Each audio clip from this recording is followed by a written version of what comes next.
Good morning, ladies and gentlemen. We are shortly going to begin our 14th Knowledge webinar series. With me, I have keynote speaker Mr. Ashok Menon and speaker Roy S. Fernandez.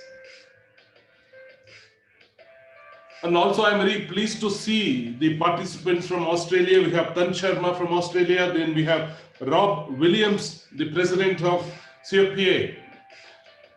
Very well-known personalities. And we have our friend, the previous speaker, Namashivayam. Then our friend Milindrane from Mumbai. Then Vinayak. We have good professionals joining today and very influential industry members in this webinar.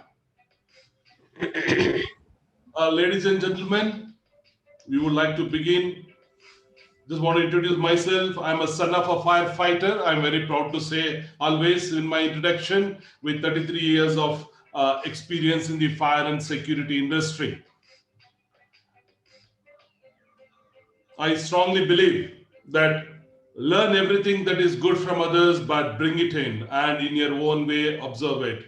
Change the system for good. Do not become others by Sri Swami Vivekananda.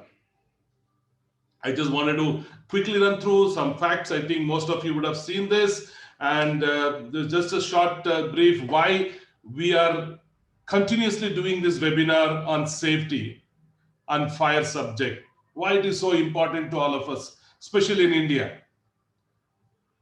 With 1.2 billion people, are we safe? Now most of the people are staying home. Are we safe at home? So if you look at it, most of the fire, 58% of the fire accident that's recorded comes from home segment. So it is very, very essential that our home is also safe. Worldwide death from unintentional injuries are expected to grow by 56%. That is, by 2030, slightly over 3 million, that to 4.7 million people, so close to 5 million people.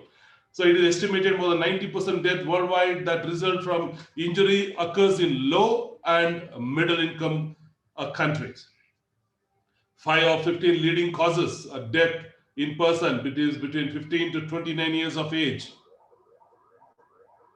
Ladies and gentlemen, 68 deaths every day to fire accidents. So we have almost 640 fire call to the fire department every day. It is important for us that the standards and codes and best practices are implemented and followed in every organization. If you want to see Surakshit Bharat, only way to do is we all become a soldier of safety, because safety is a way of life. Change should begin from you and change should begin from home. Ladies and gentlemen, I now welcome Mr. Ashok Menon, the fire officer who changed the way the fire department works in India. He has been the role model to many of the fire officers across the country. Are you able to see the screen, sir? Mr. Ashok Yes. Menon? Yeah? Yes, I can. Okay. I would like to introduce Mr. Ashok Menon, very passionate fire officer. As I said, the one officer who implemented IoT and fire control room for in Goa city, the lowest fire accidents in the country. He is the director of Fire and Emergency Service Goa and alumni of National Fire Service Colleges, Ministry of Home Affairs of Government of India. Joined Goa Fire Emergency Service 1986 and presently the Director of Fire and Emergency Services, Goa. He's having 34 years of professional experience in fire prevention, fire extinction and training. He's a graduate in arts and holding postgraduate diploma in disaster management. He is an associate member of Institute of Fire Engineers India and graduate member of the Institution of Fire Engineer UK. Has undergone Incidental Command Training and South Asian Association for Regional Cooperation, SAARC countries, held at Goa, Sri Lanka. And some of the recognition that he has received is a recipient President Fire Service Medal of Meritorious Services, Government of India, President 2014, and is a recipient of the Chief Minister Gallantry Medal, Goa in 2014. Recipient of Appreciation Letter and DG Silver Disc from Director General, National Disaster Response, NDRF, Ministry of Home Affairs of New Delhi.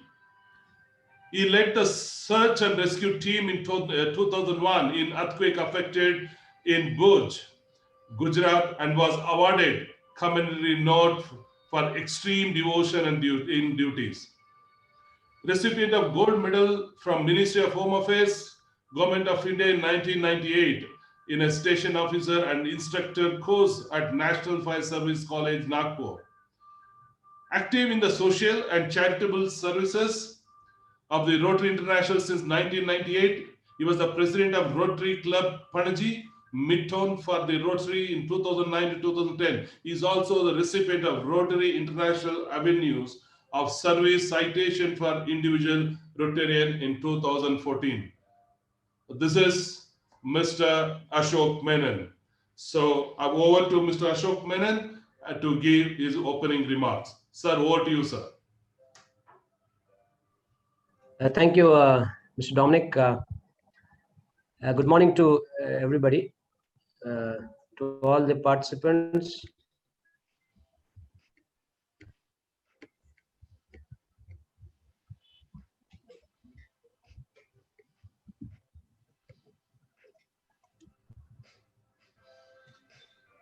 Good morning to all the participants in this important idea exchange session on strategy and evacuation. With increase in high-rise building and in the complexities of occupancies, evacuation becomes an important area of attention for those regulating as well as those implementing the safety norms in such occupancies. The challenges posed in evacuation are the prioritization of people to be evacuated, special attention needed at the particular occupancy on account of special hazards, etc.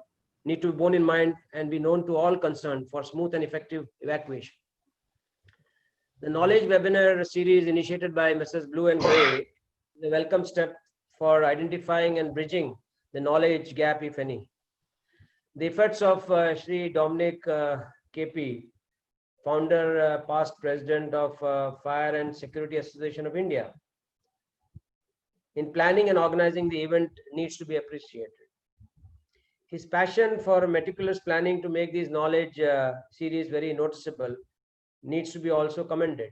I wish the 14th series of talk a commendable success. In India, the National Building Code, amended from time to time, serves as a reference base, and there is a continuous effort to update these on par with the best international standards, practices. With the recent revision of National Building Code of India 2016, this code has become more comprehensive, incorporating, adopting, and adapting the best practices around the world. However, this cannot be a one-time affair. The process continues through periodical conferences and knowledge update sessions like the present webinar to keep up with the state of art. We are fortunate here today that Sri Roy Fernandez, Project Director, Jensen Hughes, Dubai, who has a wide international exposure, is here today as a speaker to share his wealth of expertise. He brings with him almost 2 decades of experience in fire protection system design and also conducts life safety system audits. I had the opportunity to interact with him on a number of occasions in the past. He, being from the Goa state, has added to the ease and frequency of such discussions. Evacuation has several aspects which figure in the regulations, and some aspects evolves through practice and experience. Not everything can be codified and put down in writing. Once the codal provisions and the spirit behind it is understood, it becomes possible for the regulators as well as the implementers to innovate in situ any supplementary measures that become necessary in given circumstances. The present provisions of the Building Code of India, Part 4, Fire and Life Safety, has a list of fairly exhaustive options to achieve the aim of optimal evacuation in the minimum possible time. This includes assisted evacuation. This is a evacuation strategy, evacuation lift to be used as self-evacuation, place of comparative safety, and this is a place where places where immediate evacuation or self-evacuation is not possible. In strategy of progressive evacuation is applied, where strategy of progressive evacuation is applied. The National Building Code of India, 2016, Part 3, Development Control Rules and General Building Requirement. Clause 13, requirements for accessibility in built environment for elders and persons with disabilities. And Annexure B, requirements for accessibility, prescribes code for accessibility for elders and persons with disabilities for enabling smooth and safe egress. I'm aware that the international standards like NFPA, UAE Building Code, etc., has further advanced provisions to improve the effectivity and ease of evacuation for such occupants. It would be of interest to us to know the current state of advancement in the field of today's discussion, so that we can further fine-tune for proactive and reactive measures in the existing code of practice. It is observed that access control imposed in the interest of security of the occupancy or premises often become hindrance at the time of emergency evacuation. Currently, impromptu solutions are devised on the spot. However, it would be desirable that the standard codes of practice take this factor into account and provide for the course of action to be followed in such emergency evacuations. It is important to note that all the stakeholders who are involved in ensuring safety of the occupants, such as the planners, the architects, the implementers, the regulators, and the owners, have a joint onus to ensure that there is synergy in the action taken by all concerned. I'm sure the good lessons learned from today's discussion would be compiled and shared among all the stakeholders for updating the respective code of practice. I wish the discussion a great success. Thank you. And over to Mr. Dominic.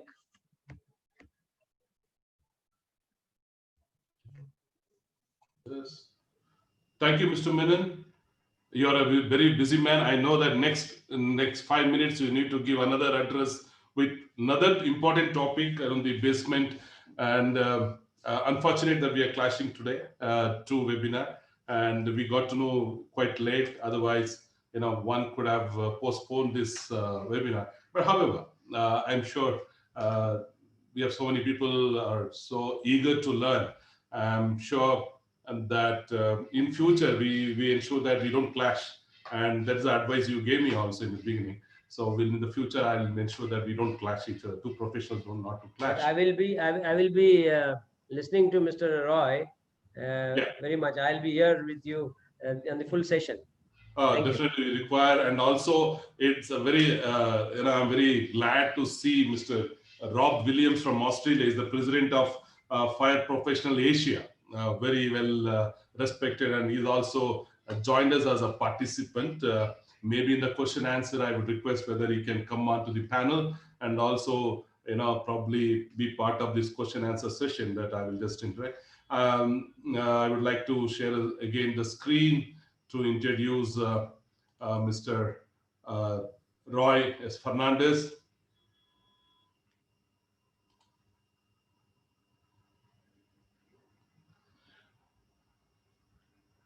Mr. Roy, a Bachelor of Engineering degree in Electronics and Telecommunication from Goa University, and his Master in Business Administration from Edinburgh Business Schools, UK.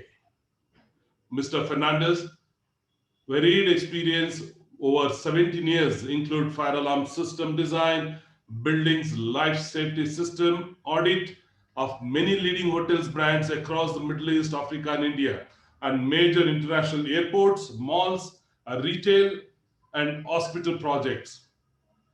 He is well versed in international building codes, NFPA codes and standards, National Building Code of India, and local applicable codes, including UAE fire and life safety codes of practice.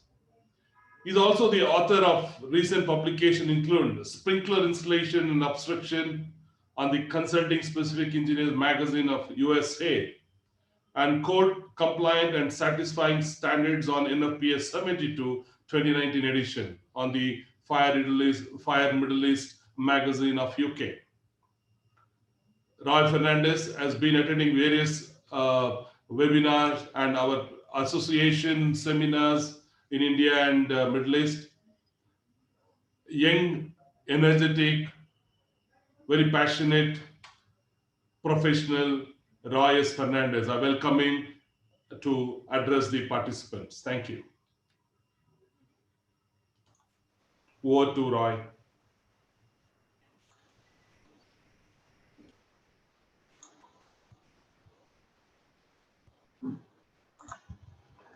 Thank you. Thank you, Dominic. Thank you, Mr. Ashok Menon. I hope you can all see my screen. Okay. Before I start, again, I'd like to thank Dominic for this opportunity to be with you all today to present this session on strategy and evacuation and what are the requirements in accordance with international standards.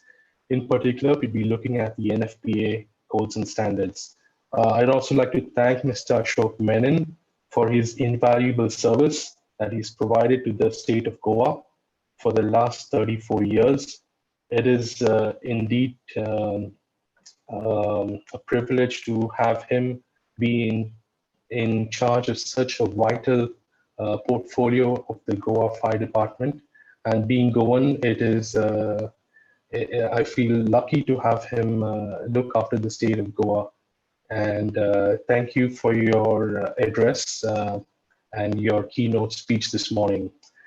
So I would like to thank you finally, audience, have audience from all parts of the world this morning, this afternoon. Good morning, good afternoon to all of you. And I understand this is taking time out from your busy schedule, your family time, or any other excursion time that you may have. You've decided to put that time to listen in and tune into the seminar. So thank you to you all, audience, for being a part of this seminar today. I would like to share with you the agenda for today. So the agenda would be codes and standards in accordance with NFPA 5000, NBC, NFPA 101, NFPA 72. I noticed in the previous seminars that we had requests from the panel, the audience for case studies. So I thought it would be good to discuss some of the case studies. History always teaches us important lessons, and throughout the years that we have unfortunately witnessed tragedies that has also resulted in code change. And I wanted to share with you today 3 case studies which have had a deep impact on the fire and life safety code as we know it, and selected an assembly occupancy, a high-rise building, and an educational occupancy. And finally, we're going to have a Q&A session. I also thought it'd be nice to have catchphrases on certain slides. So the catchphrase I just wanted to share with you before we begin is, all that is popular need not be right, and all that is right need not be popular. Whenever I had the chance of doing audits in India, in Africa, Middle East, and North Africa as well, I always encountered situations where people, the contractors, the subcontractors would do according to their best practice, according to what they have known from their experience that they have gained from people who have been working in the similar field. And those practices sometimes are not necessarily the right practices. And it's during these encounters with the inspections that I had the opportunity to explain to the audience, the site team, the project team, that even though you know this is something that's been very popular down the ages, you've been doing it, it's not necessarily the right thing to do. And and that's the message I wanted to share with you today, and bring forward in the coming slides. So before we begin, I wanted to touch base with you on what is strategy? How do we apply it in terms of an evacuation? It's always interesting to know, what do we need to do first? Do we start with doing an evacuation plan, or do we start doing a strategy first? What's the first thing that needs to be done? So basically, an English definition of strategy is a detailed plan or action which is designed to achieve a long-term or overall aim. And when we come to fire and life safety, we have something called as a fire strategy report.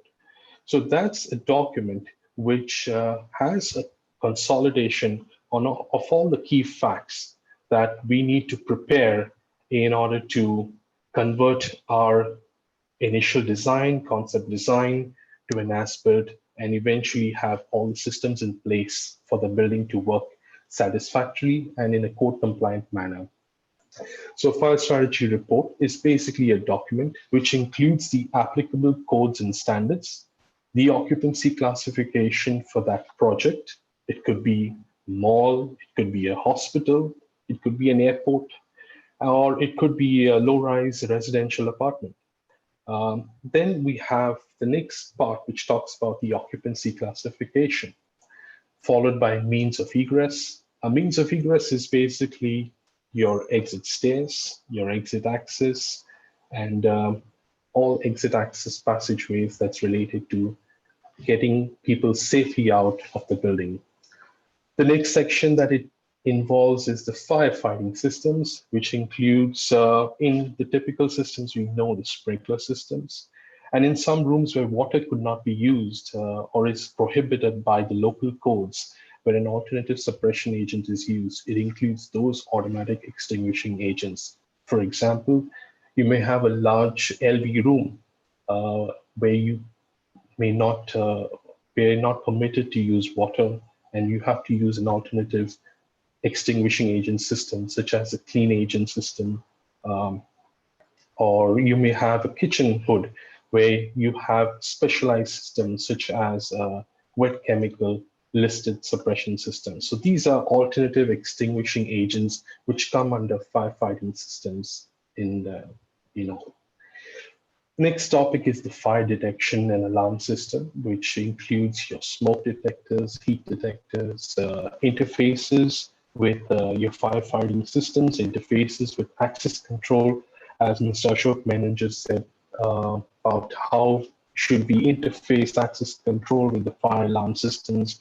So all these interfaces get tied into the fire alarm system, which actually works as if you could create an analogy for it, it's like the brain or the CPU of your computer. It ties in all other functions through that CPU. So your fire alarm system acts like the CPU of your building.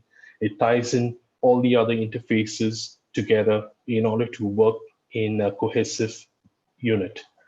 The next thing you have is the smoke extraction or ventilation systems, and this has requirements with the purposes of getting people safely out once again, to make sure the air is tenable while people are trying to egress out. It could be through a corridor, could be through an atrium, could be through a car park. The next thing is the emergency power, which is a vital part of the report as well, because it outlines which are the systems that need to have standby power, emergency power, such that in the loss of normal or main power, you have these vital lifelines of your building working and making sure you get as many people out of the building safely. And finally, we have the emergency notification, fire department site access, whether the area, the building has proper access for a fire truck to enter the area, the compound, or to even access the road. So I know some of my friends in India are watching, and they would say, "रोहिस्तान पे क्या बोल रहा है? ये कुछ जगह नहीं है गाड़ी आने के लिए, फायर ट्रक किधर से आएगा?" So it's my response to them would be, let's look at creating a safe environment for the building. There are areas, for example, in the busy market of Kolkata, where it's physically sometimes impossible to get a fire truck running if there is a fire in the market, or in the hills of Dharamshala, where you have issues with a fire truck climbing the high mountainous region areas. So there are terrains and there are limitations which, due to the geographic location of the property, may not be the best or the most feasible options for a fire truck access. And in those conditions, what we need to ensure is, let's make sure all the other points are improved to a certain extent that we mitigate the effect of having limited access by fire truck. Let's make sure the sprinkler systems, the fire alarm systems, the fire compartmentation of the building is really robust and up to date, code compliant, and that helps us create a sort of a technical justification and evaluation, call it what you may, to make sure that we are achieving a higher level of managing the fire and being able to suppress the fire and giving us the best opportunity for a fire department truck, even though it may not reach within 7 minutes or 15 minutes, or the time that it's required to reach that area, and give the unit the best possible time to make sure that people's lives are saved and the property is insured. So the catchphrase here, the message I want to share with you is fire strategy report, create one and set the goal to save lives. Let's go forward to the next slide. So the next definition that I want to talk about is evacuation. We all know what evacuation is. Evacuation is the withdrawal of occupants from a building. Again, we can have a total evacuation, or it could be a partial evacuation.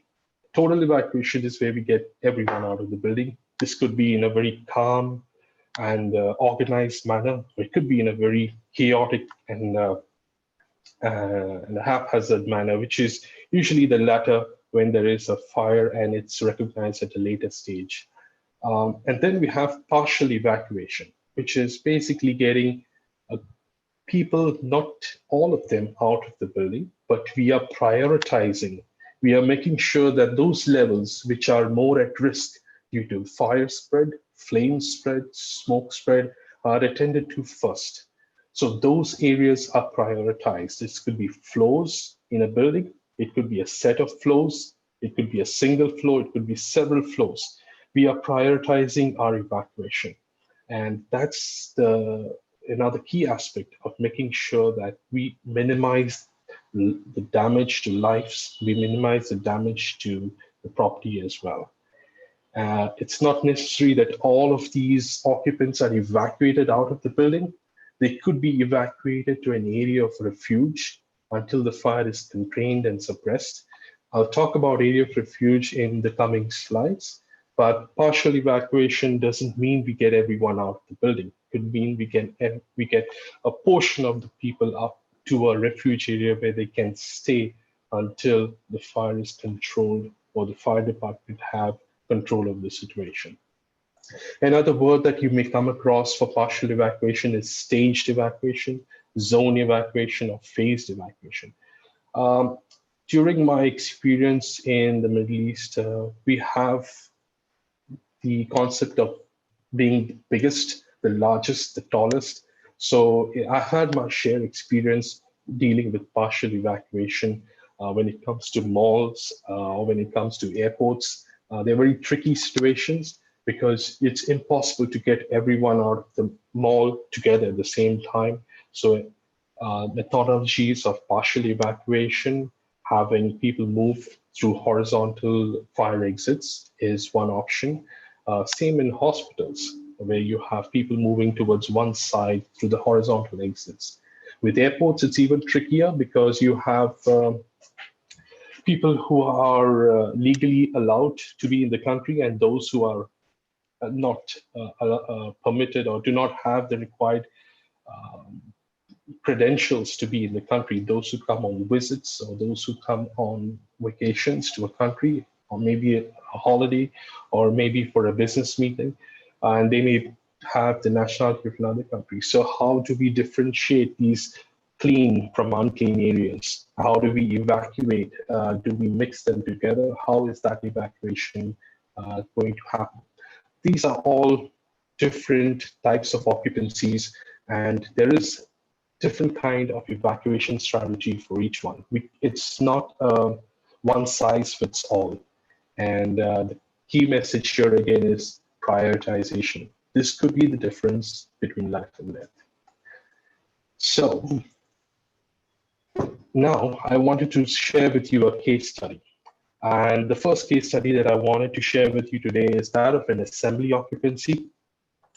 I wanted to share with you some uh, events of fires that happened in the past that have had significant impacts on the life safety code as we know it, that is NFPA 101. So the first case study we have here is that of Coconut Grove. This is assembly occupancy, and the fire happened on November 28, 1942. But I've identified the exits on the slide for you with green eclipses. So we have on this Coconut Grove building, it was a two-story building. It had a basement, which is the floor plan that you see below, that had a kitchen, a melody lounge, and above it was another dance floor with a lobby, the main reception area, and this was an assembly occupancy. Now, this was very popular back in the days, and as you can see from the picture, it had a lot of guests at any given night for a party or for an event.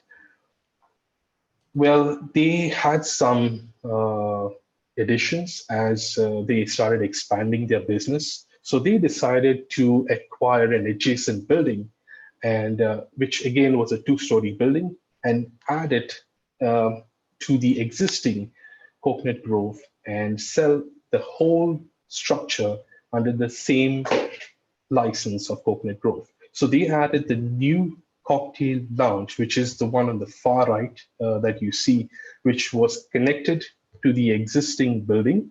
And there was a passageway, which is connecting the cocktail lounge to the dressing rooms a floor above. So this was the layout of the building.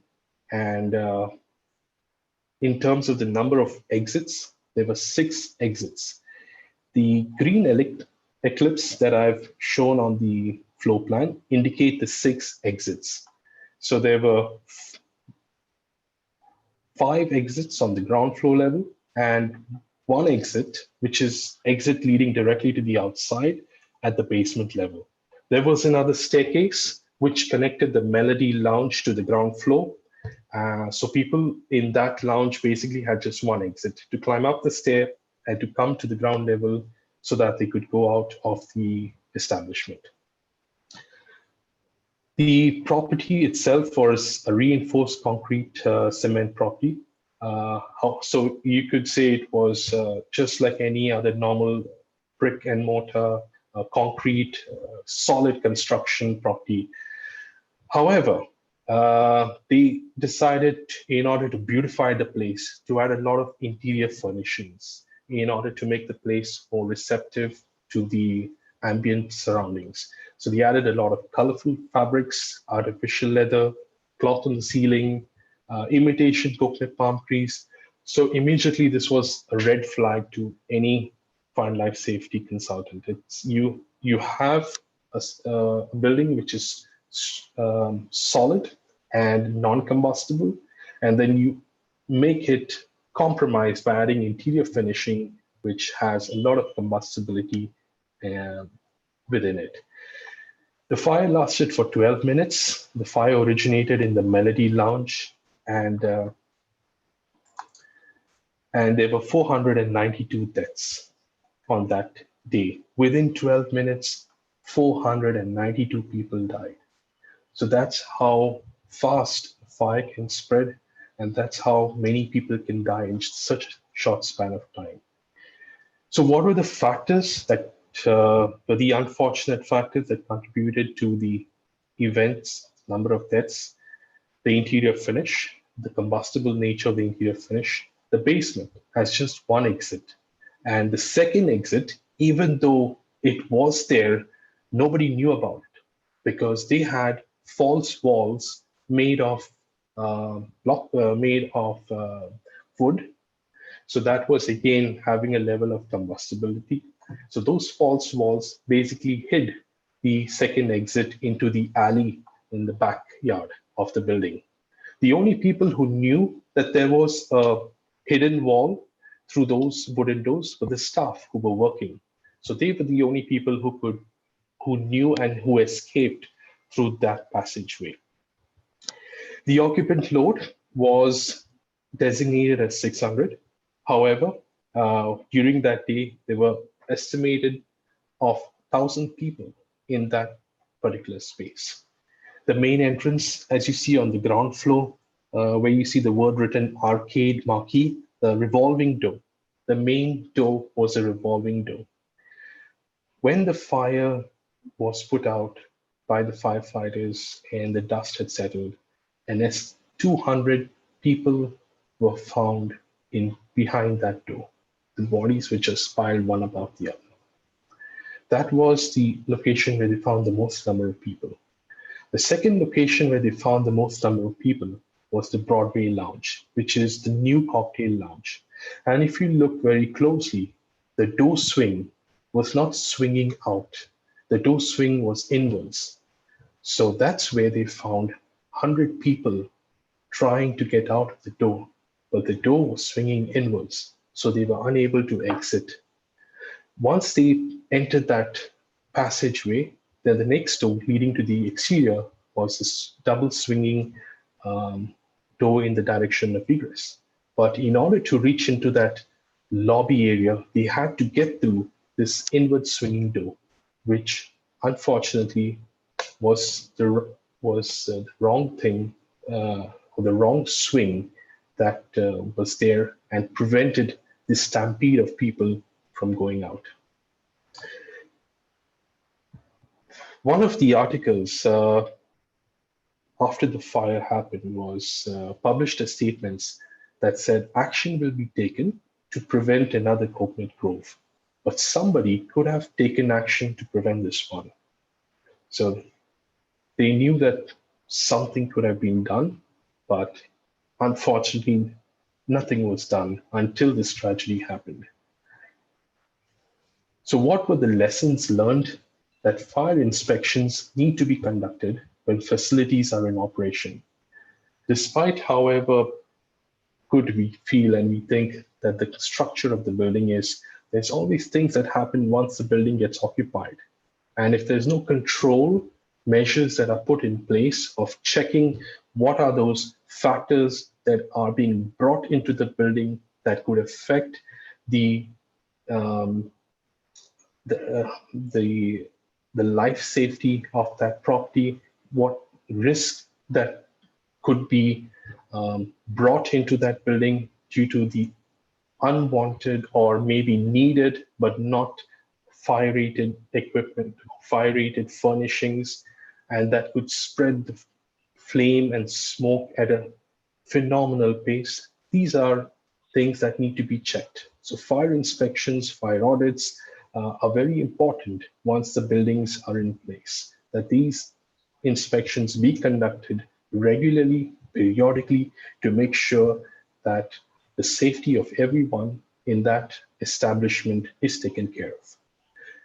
This incident also brought a lot of code changes in terms of the exit measurements, the size of the exit passageways, the exit access corridors, the distance between the seating arrangements of tables and chairs, the number of occupants in the establishment based on the floor area, emergency lighting, the requirement of sprinklers.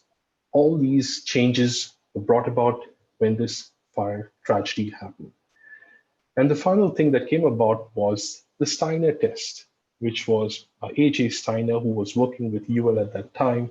He developed a method to test combustibility of interior finish. In today's world, we know this as the NFPA 255 or ASTM E84 standards in order to test combustibility. And NFPA now has very clear-cut standards for classification of interior finish and which classification is required for which part of the occupancy. So we have Class A, which has a flame spread index of 0 to 25 and smoke development of 0 to 450, and similarly Class B and Class C. So now let's come to the present day and see what are the requirements. If at all you have an assembly occupancy, it could be in your mall, it could be at an airport, it could be in your hotel building. What are the requirements for the assembly occupancy in terms of the factors that were the key components that caused the tragedy? So the interior finish needs to have a minimum of Class C or B, having occupants load of more than 300. An approved fire alarm system is required. Occupant notification is required to be by voice and visible signals. An approved and supervised automatic sprinkler system is required once we cross 300 occupants in the building. The exit arrangement, whenever we have nightclubs or discotheques where we can have the ability to cramp a lot of people, and which is very common, the main exit should account for 2/3 of the occupant load, and the remaining exits should account for half of the occupant load. So if we do the maths, you're actually providing 117% of egress capacity. It's more than required, because the tendency is we know that there are going to be more people cramming into these spaces. The door arrangement, revolving door arrangement was changed. The main entrance door needed to have side swinging doors within 10 feet of any revolving door. So these were the factors that impacted the fire back in 1942. And these are the changes that NFPA has brought about in today's world to make sure that you have a code compliant assembly occupancy. So the message I wanted to share here is fireproof when first built can still be death traps due to their contents. The next case study I wanted to talk about is a high-rise building. And again, this is another very significant event that happened back in December 7th, 1946. It happened at the Weinkauf Hotel. I know I have some of my friends who are in the hospitality industry are probably listening to me right now. So I thought it'd be good to share this example with them. So again, back from the start, the original property was 4,386 square feet. It had 2 basements, 15 floors, solid brick and steel frame structure. It had a standpipe with 2.5-inch holes at each floor, fed by a 5K gallon water tank at the roof level. The basement included refrigeration and maintenance rooms, as do most hotels nowadays. There were 119 deaths that occurred on that day, with 304 registered guests. The origin of the fire was in the 3rd floor west corridor lobby, and the notification to the fire department happened at 3:42 a.m. when the origin of the fire was around 3:15 a.m. So again, if we look at the floor plan that I have on the screen here, we see one of the USPs of the hotel owners was that each hotel room had a attached bath, and that was quite a big deal back in those days in 1946. So they had that as a USP. And in the next slide, you'll see something even more interesting. But what's curious, if you look at this, is that they had just a single exit stair right in the center. There are two lifts which are on either sides of the exit stair. So the exit stair goes through the center of both the lifts, and then it bifurcates to the left and to the right. There were approximately 10 stair thread depths going up to the landing level, and then 7 flights of steps going to the next level. So they believe that this arrangement sort of would help in the containment of smoke if there was a fire, that it would sort of curtail the spread of smoke going up. That's what they believed, but how wrong they proved to be. Now, when I was doing this presentation, I sort of had a flashback, and it sort of reminded me of another building, not in the very distant past, that had a similar kind of building arrangement and had so many casualties, if not more. And if you look at it, 2017 in London, the Grenfell Tower had a similar single exit staircase. So that's, something that we have seen from history repeating itself. So one of the key components here, again, which we saw back in 1946, is a single exit stair. Now, when we have a building and we use a single exit stair, there's always a cause for concern. The NFPA are very clear in terms of the number of floors and the number of rooms that are permitted when we have a building using a single exit stair. Not too long ago, I was working on a project here in the Middle East, and again, a legacy building which had a single exit stair. And the client was adamant. He said, it's been approved so many years. What are you telling me? Are you telling me the building's not good? I'm sure there are some codes in the world that will allow a single exit stair. If I have the audience from London on this event today, they would know what I'm talking about, because there are a lot of buildings out there in the UK that have a single exit stair, and they are accepted by the authority having jurisdiction. So we went back to the drawing board and we had a look at different codes and standards. And we had a look at the UK in particular to see what are the UK requirements for a single exit stair. And in UK, our office in the UK told us that when we have a single exit stair, the maximum height of the building needs to be not more than 11 meters. Basically, not more than a 3 or 4 story building.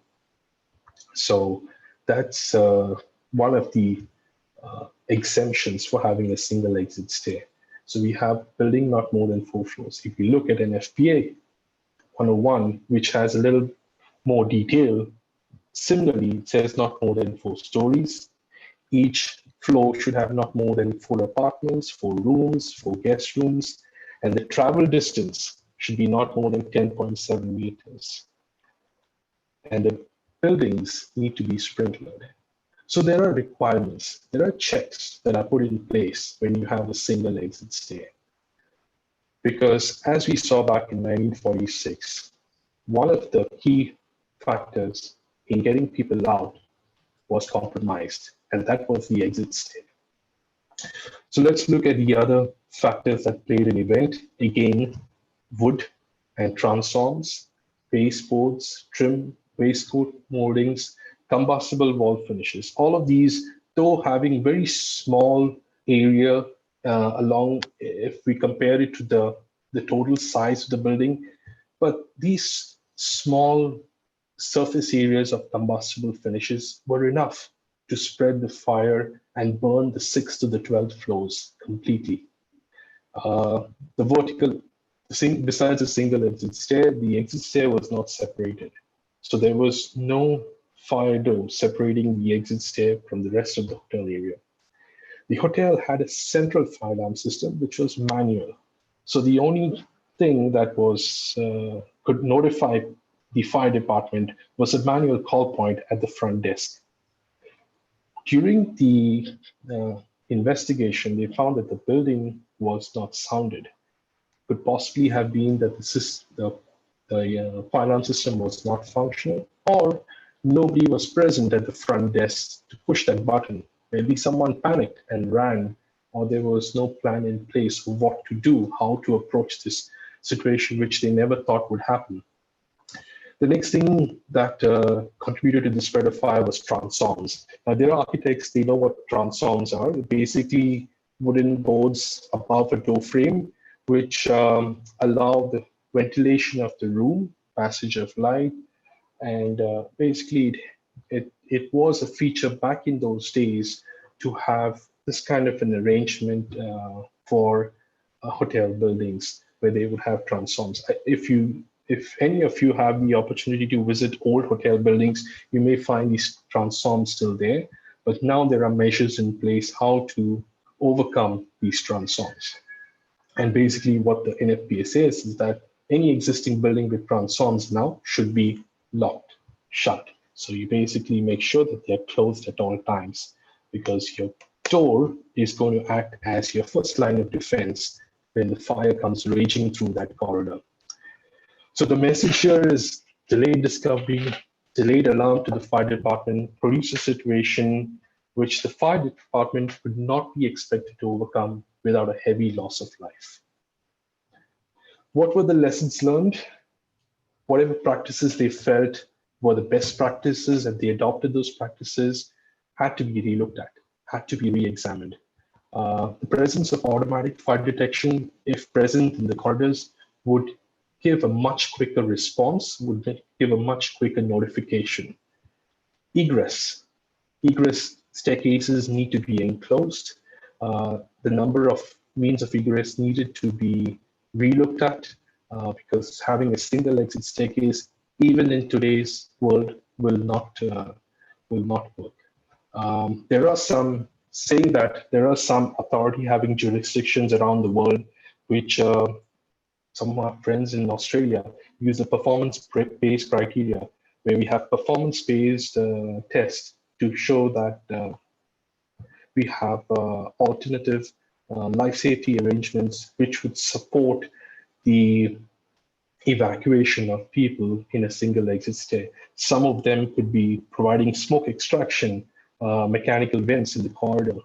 So you have extraction in the corridor, having quick response sprinklers in the building, having a evacuation strategy which gets prioritized from the floor of evacuation, having fire doors, having fire compartmentation across all the floors, separating all the hazardous areas. So there are checks, there are enhancements, there are engineering enhancements that can be proposed where the authority having jurisdiction can with a level of comfort decide that having a single exit stair with a travel distance of 15 meters or 9 meters would be acceptable. But that again is a very performance-based approach. Prescriptively, we have only 4 floors and not more than 4 rooms on each floor. So different AHAs, different parts of the world approach it differently, but there is always technical justification,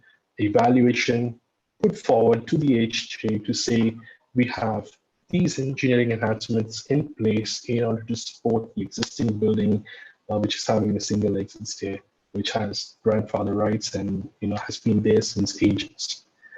Delayed detection of fire in corridors, again, was another lesson learned through this fire. Now, if you look at the postcard of Hotel Weinkauf actually says absolutely fireproof. So they marketed the hotel as absolutely fireproof in their marketing material, their postcards. And the picture on the right shows you the extent of the fire damage when the fire spread through that room. One of the reasons that when the firefighters came and they came late because they were notified late, there were people already out on the ledge of the windows and trying to escape the heat. So a lot of times when we've seen this even in the World Trade Center fire that happened, people came out on the ledge, people came out of the windows. Why do they do that? I mean, there are several reasons that would have forced them to do that. But one of the primary reasons is that the intensity of the fire gets so hot that the floor that you're standing on becomes unbearable. The concrete that you're standing on becomes unbearable. Your feet cannot stand on that concrete after a X amount of time. And that was one of the witnesses, the survivors, who said that the room was so hot to stand that he went out of the window. And when he went out of the window, he opened the window. Again, opening of the window is you're allowing a draft to set in. So you're creating a draft of oxygen coming in and fueling the fire. So people actually try to gasp for air. They try to get air to breathe, so they come out of the windows. But on the hindsight, on the flip side, it actually also helps in the propagation of fire and spread. The transoms above the floor doors were another means which allowed the fire to spread into the room. So even though the door was shut, the transoms which were open allowed the spread of fire and smoke into the room. So people would open the window, they would go out on the ledge just to get that chance to breathe and to survive and give them the opportunity to survive. But when firefighters reached there, the people jumping down, those who could hold on, held on till the fire ladders were put up. But those who couldn't, they jumped down, and the impact of the fall was such that they would crash through the net, and the concrete floor below would be dented. That would be the impact of the fall of people during that fire. Following that fire, Harry Truman, who was the US president, the 33rd president of the United States, he convened a meeting of all the fire professionals in the Atlanta Building Code, which was called back in 1919, and regulated more stringent measures to be followed, to be adopted in all the states of the United States of America to enforce those standards. So this fire is one of the key fires that changed the face of the Life Safety Code. The Life Safety Code back in 1919 was called as the Building Exit Code. After the fire, there were a lot of discussions, just like we're having here. There were a lot of discussions among professionals, and they changed the Life Safety Code in 1966 and called it as a building code for safety of life from fires. And eventually that title changed to Life Safety Code, which is NFPA 101 as we know it now. So what are the requirements from NFPA? Obviously, now if we open the NFPA, the requirements are very straightforward. Prescriptively, exit enclosures need to have a Class A rating. The lobbies and corridors have to have a Class B, and all other areas could be a Class C. There needs to be an emergency voice alarm system. When we have a fire alarm, when we have a high-rise building, we need to have a two-way fire telephone service. If it's a hotel, we need to have a smoke alarm. In every guest room and every sleeping area within a guest suite. The building needs to have a supervised, approved automatic sprinkler system. The exit stairs need to be smoke-proof and a minimum of 2 means of egress on each floor. The door arrangements, this includes the guest room doors, need to be self-closing and self-latching, and need to have a minimum of 20-minute fire rating. So the message I want to give to all my hospitality friends listening in today is that the stove is hot. When we were kids, our parents would tell us, don't go near the stove, it's hot. What would we do? Would we listen? No. We would go and touch the stove, we would get burned. So we would not listen until we got burned. So let's not the civilian deaths of 119 back on the Weinkauf Hotel fire go in vain. Life safety is paramount among all other factors, and we need to make sure that fire and life safety is treated with the highest importance because the stove is hot. The next case study I wanted to talk about is an educational occupancy. Again, this had a significant impact on the life safety code. And the one I want to talk about today is the Our Lady of Angels School, which happened in December 1st of 1958. So now we come forward 12 years. Building codes have improved, staircase requirements have improved. So why do we have a repeat of fire? Have, have we not learned a lesson from the fires in 1942, 1946? So what happened here?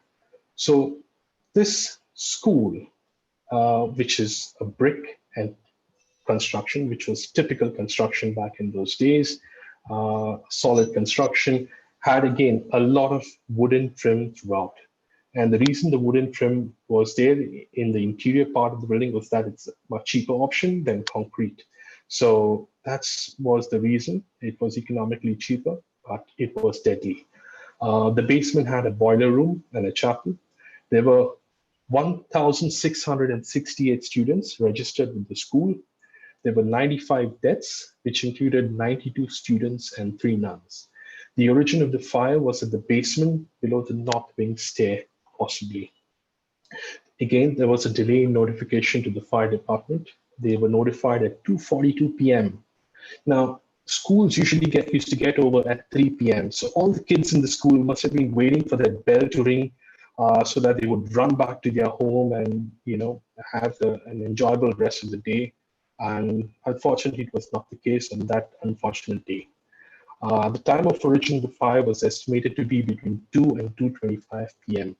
It was noticed by a schoolboy when the teacher told him to go and throw the trash in the boiler room. So when he went down to the basement to keep the trash in the boiler room, he came back up and he told the teacher, "I smell smoke." And that's how the teacher came to know that there was presence of a fire somewhere in the building. So what were the factors? The wooden finish, the interior finish was a factor. Another thing was it was December. It was the winter season. The winter had set in. So all the kids would come in with their winter coats and they would hang them along the walls of the corridor. There were hooks put on the walls of the corridor. The kids would keep their coats in the corridor and attend to their classes. What was the problem there? You had a lot of combustible items all along your exit access corridor. Evacuation, well, there was no evacuation until the superior rang. This could have been due to some children possibly playing a prank and ringing the bell in previous years, or it could have been just an approach that the superior, the management of the institution would have taken, that only if the superior rang the alarm bell, it was a real fire. So it needed that human intervention. The next thing was vertical openings, the fact there was no fire rating on the wooden doors. The exit staircase doors, they were substandard doors. They didn't have the required fire rating. And the red dot that I've shown on the floor plan, that's the second floor level. And that exit staircase opening did not have a fire door. And the second floor was where all of the deaths occurred. The manual operating system was a simple switch which was installed at least 2 meters above the floor level. So it was difficult for any child to reach that switch. Only an adult, even an adult would have difficulty reaching that switch located so high. The classroom capacity was 50 to 60 students. So if you look at the floor plan, most of them have a single exit door. And some of them have a double exit door, but most of them in the lower floors had a single exit door. And that was another factor that contributed to the deaths of the students in that floor. So this school was, to give you a history about the school, the orange section was the original school, and the yellow section was the new addition to the school. And it was connected through a pathway. There were no casualties in the yellow section because they had an exit staircase at the side to go out of the building, whereas the orange section had a fire escape, which are the 2 doors you see at the end, which was having the shared common corridor, which unfortunately had all the winter coats hanged on them, which generated that amount of smoke and flame and basically prevented anybody from entering into the corridor. So the message here is the code was not retroactive. The building was allowed to remain a hazard. So when we added the yellow section of the building to the existing building, there was nothing in the code that told them they needed to enhance the life safety of that building, which is not the case now. When we see NFPA 101, Chapter 43 talks about building rehabilitation. That's broken down into different subsections: repair, renovation, change of occupancy, change of use. And if we apply NFPA 101 now to this building, just the addition of that section would require the building to have an approved sprinkler system, an approved fire alarm system as a minimum. And in addition to that, fire compartmentation. So back in 1958, this clause didn't exist. There was nothing tell them that even though they are making an addition to the building, they needed to upgrade, enhance the building life safety system. So the message here was code was not retroactive. The lessons learned to limit the number of students to not more than 49 with a single exit door. And that's sort of transcended into any assembly occupancy, any business occupancy that has 49 or less people can have a single exit door. Once we have 50 or more people in a room, we need to have 2 exits. Another lesson learned from the fire was portable extinguishers were installed at 2.1 meters high. So they were physically impossible for a child to reach that height in order to get the portable extinguisher. Not sure if it could have had any impact, but it was another lesson learned. The fire alarm bell did not ring on the first attempt. So the superior who eventually went and rang the bell, it didn't ring on the first attempt. So when she did that, she then got all the students out of that classroom into the adjacent building and came back and rang it a second time. On the second time, the fire alarm bell started ringing, but it was too late for the other classes. The doors were propped open and the corridors were substandard. And even though the fire alarm bell rang, it only rang in the building. There was no wide connection to the fire department. So the fire department never knew that there was a tragedy going on in that school at that time of fire. The fire department came to know when persons across the street, when the Father Rector Superior who was passing by noticed the flame spread, ran to the boiler room, noticed the orange flame in the boiler room, and he realized that this is serious. And then they would call the fire department over the phone and inform them there's a fire. So what are the NFPA requirements that we have nowadays for educational occupancies? Exit enclosures need to have Class A. Lobbies and corridors have to have a minimum of Class B. Any low height partitions not exceeding 1.52 meters in height need to have Class C. A manual fire alarm system is to be provided, and a sprinkler system need to be provided, which activates the notification in the building. And if there are more than 100 occupants in that school, it needs to have a voice alarm system. Smoke detection is also permitted in lieu of manual fire alarm system.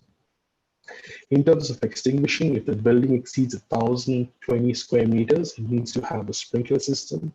4 stories in height and levels below the exit discharge need to be sprinkled. So this building had no sprinkler protection.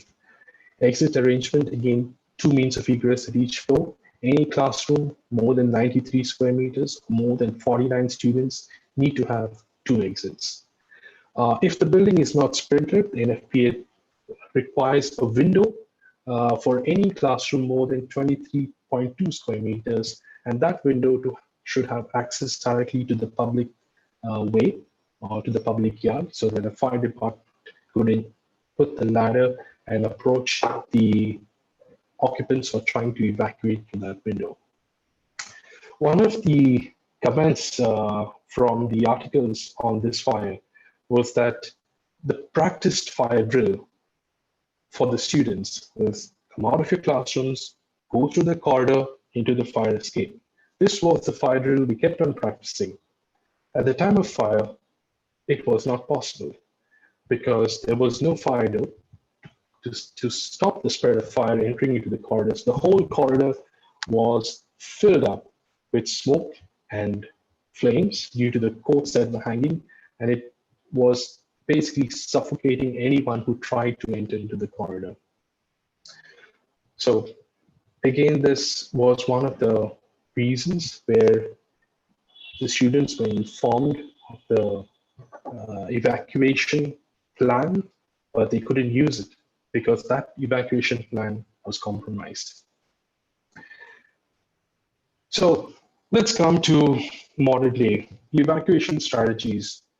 Do we have a total evacuation or a phase evacuation? What's going to decide? How are we going to decide how do we evacuate a building? There are a couple of factors that we need to consider. The type of the building. Is it a low-rise building? Is it a high-rise building? If high-rise, how many floors do we evacuate? I get this question a lot whenever I have inspections out in India.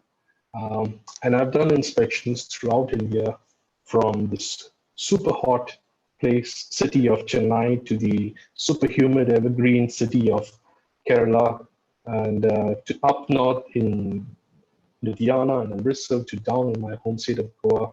I get this question a lot, is that, Roy, you tell us how many floors should we evacuate?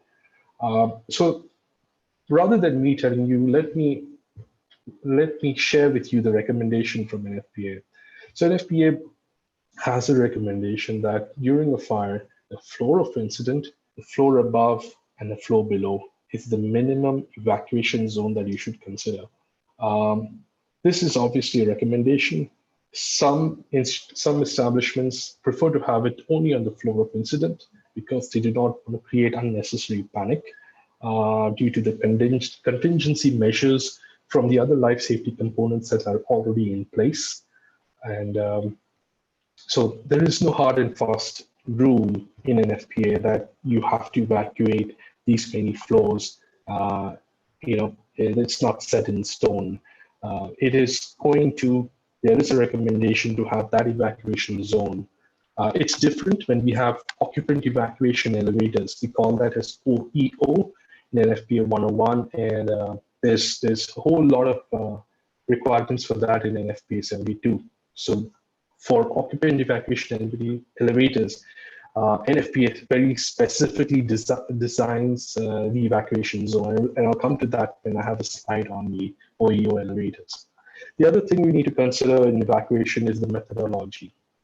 NFPA 72 puts out 4 different types of evacuation programming techniques, and we'll go through them in the next slide. Then we have the cause and effect matrix, which is a critical piece of the fire alarm system, because that's telling the system how to behave, how to act. When you receive this input, what should you do? The next part that we need to consider is refuge flows. Now, NBC, the National Building Code of India, has certain requirements for refuge flows. Similarly, NFPA has their requirements for refuge flows. Notification to fire department. Buildings, as we've seen in the case studies, one of the critical factors in the number of deaths was the delayed notification to the fire department. So how important is it to have fire department integration as part of your evacuation strategy? And finally, as I said, we have the occupant evacuation elevators, which are more and more in use nowadays for high-rise buildings. So the catchphrase here I want to share with you is evacuation will take into account building classification, configuration of the building, and the complexity of the building. So this is a lot to see, but try to consolidate all of that in one screen. So the 4 methodologies that NFPA 72 share is the alarm signal. So basically, whenever we are doing an inspection, we generate an alarm. We should get the notification within 10 seconds. And that's the requirement. So this is a very basic requirement. Sometimes when I do inspections, I find there is delays of 30 seconds, sometimes a minute. And I ask the guys, why is it so much of a delay? And the response is, oh, that's how it's been. And we've not had anything happen, so we prefer to keep it that way. but it's actually not code compliant. And if we open any NFPA 72 edition from back in 2003 to now in 2019, it's always been 10 seconds. So we cannot exceed 10 seconds. This is a very basic methodology. It's one in, everything on. Any single input triggers everything on. The alarm signal within 10 seconds turns on everything. The next thing the NFPA 72 mentions is a pre-signal feature. What is a pre-signal feature?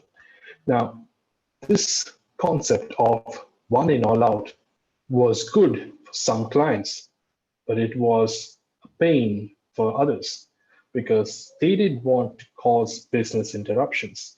They didn't want to cause guest inconvenience. They wanted to check if it's a valid alarm, is it a false alarm, is it a nuisance alarm?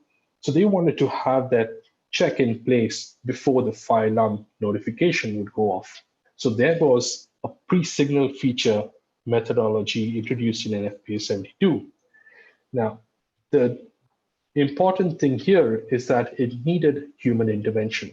So to give you an example, any initiating device could be a smoke detector, heat detector, call point, flow switch. Any of these initiating device would trigger a notification at a central control room, which needed to be constantly attended. Someone needs to be sitting at that desk 24/7. Obviously, in ships, they would have someone taking charge of that. The risk with this is it needed a human intervention. And the second requirement here was that the delay needed to be by more than 1 minute. But this is where it gets interesting. There is no requirement in NFPA 72 to say what is the maximum delay. There is no maximum delay with pre-signal. So that 1 minute could go on for 2 minutes, 3 minutes, 4 minutes, 10 minutes, and the system would never go off till someone went and pressed the manual notification system to turn on. So obviously you will realize that this has very limited use and is subject to a lot of scrutiny and also subject to a lot of risk because we are relying on the human factor in order to notify the building. So this is used, but it is used in very controlled environments. The next feature which was introduced in NFPA 72 was positive alarm sequence. And this was basically a step up in order to overcome the human intervention. So even if the system is lying idle, it would automatically escalate into an evacuation. And how this works is that they have 15 seconds of initial acknowledgement. So when an alarm comes in, the security trained personnel would need to acknowledge the alarm within 15 seconds, which would then give the staff of the establishment 180 seconds to investigate the fire. Is it a true fire? Is it a false fire? And within that 180 seconds, the trained personnel should communicate to his peer in the control room to reset the panel. Within that 180 seconds, if a second automatic fire detector would activate, then it would go into the building evacuation mode, which could be the floor of fire, floor above, floor below, the mode that's set. Some jurisdictions I know like to have 4 floors above and 1 floor below. Some like to have all floors above and 1 floor below. But there's risk to getting too many people out at the same time. So again, prioritization is the key. If the investigation time expired, so 180 seconds is over, but nobody has reset the panel, the system would now automatically override into an evacuation mode, and it would evacuate the building. And the last condition is if any other initiating device, such as a manual call point or flow switch, which is not part of the positive alarm sequence, would activate, then the building notification sequence would trigger itself. So this is the positive alarm sequence, which was introduced into NFPA 72 to overcome the limitation of the pre-signal feature and also to assist in evaluating the fires, if they are real fires or nuisance fires. There's another last feature within NFPA 72 which is permitted. It's called alarm verification. And what this is basically whenever an alarm signal comes, for those detectors which are prone to nuisance alarm, maybe due to humid conditions. Here in the Middle East, we have a lot of humidity concerns. We have a lot of condensation that happens due to the ambient environment. So in the summer season, when it's really super hot outside and everything inside is air conditioned, controlled, and someone opens the window, we have condensation. On the roofs, we have condensation. In the staircases, we have condensation. So there are different areas in the building which can be subject to effects of the ambient environment. So in order to overcome those nuisance alarms, NFPA 72 said, hang on, we're going to introduce alarm verification, and that's basically going to allow you to reset your signal on the device to check if it's a real fire or it's just going to pass away with time. So the alarm verification can be set for up to 60 seconds. So that's another feature which allows you to verify the detector if it's a real fire or it's a nuisance fire. The important thing to consider here when you're programming the evacuation is that a device selected for alarm verification cannot be part of positive alarm. Okay, let me say that again. A device selected for alarm verification cannot be part of the positive alarm. And the reason is the alarm verification would include 60 seconds. The positive alarm has 180 seconds of investigation. So now imagine it's a real fire. We're adding 60 to 15 to 180, and it's exceeding the time limit that's permitted by NFPA 72. So NFPA 72 makes it very clear any device selected for alarm verification cannot be part of the positive alarm sequence. Another thing to note is, and if I remember, is that automatic fire detectors. That's what NFPA 72 says, automatic fire detectors. These detectors include smoke detectors and heat detectors. Many times I get asked the question, oh, but heat detectors are confirmed fire. You know, it's a heat detector, it should go off, it's confirmed fire. But there is no such distinction in NFPA 72. NFPA 72 considers automatic fire detectors, a smoke detector as a heat detector. We even have nuisance alarm from heat detectors. It's not that we cannot get nuisance alarm from heat detectors. Heat detectors are also prone to nuisance alarms. So that's the different types of methodology on NFPA 72. And the key part is how do we program which of these four options into the cause and effect? So the cause and effect is a requirement from NFPA 72. It's required as a minimum required documentation. It's required at the shop drawing stage and the as-built stage, and as part of permanent records. It's basically going to outline what your inputs are going to control and how the output's going to be controlled based on the input signals that the fire alarm panel is receiving.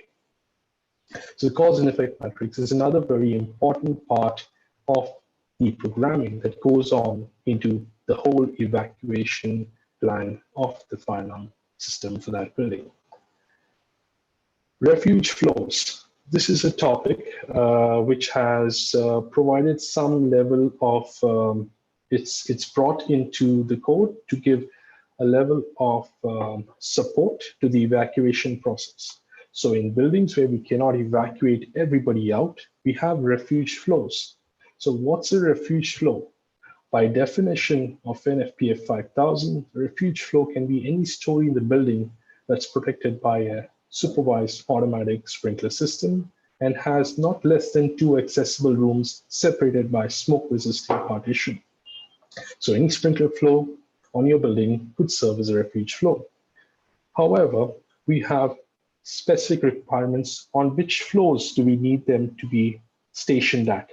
So the picture on your screen I wanted to share with is a building just down the road, Burj Khalifa. It's the tallest building in the world at the moment. There's plans probably to build a taller one, but at the moment, this is the tallest structure in the world.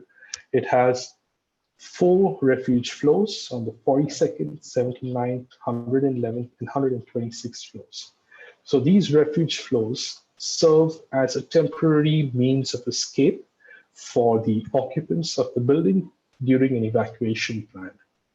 These refuge floors are served by occupant evacuation elevators. And I'm going to show you in the next screen how those elevators support these refuge floors. The requirement from the National Building Code of India is that we need a refuge floor on a high-rise building immediately above 24 meters and thereafter every 15 meters. For apartment buildings, we need a refuge floor at 60 meters and every 30 meters above. So the criteria by NBC is that the refuge floor should accommodate 2 consecutive floors, occupants. One is the floor of refuge and the floor above.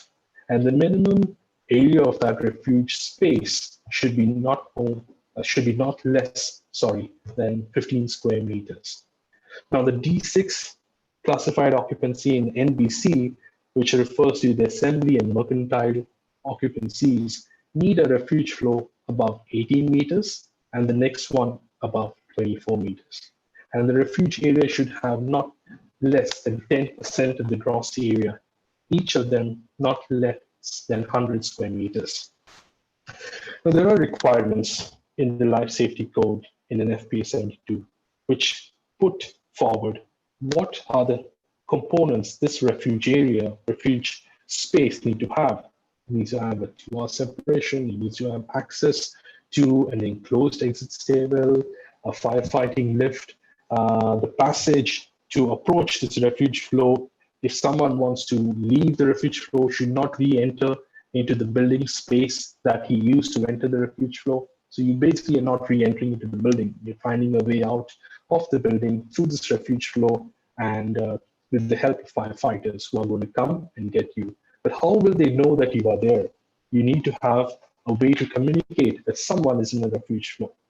So for that, we have the area of refuge communication services. That's basically a hands-free. Why hands-free? Because we need to account for accessibility occupants, people with disability, people with cognitive ability issues such as Down syndrome or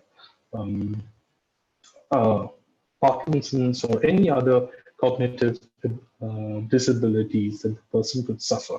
So maybe that's another topic we can speak about, of what are the other factors that we need to consider on the people and the type of evacuation. So based on people and the evacuation, that's probably a topic for another day. But as a minimum, we need to have a hands-free communication in order to account for the accessibility factor of people in that space. You need to have wheelchair space of 1 for every 200 occupants. So more than that, as the occupant load increase more than that, accordingly the wheelchair space would increase. So the area of refuge communication system would be connected between that location and the control room. So they would be able to notify the fighting team or the control person down at the building that they need help. The next evacuation strategy is using occupant evacuation elevators.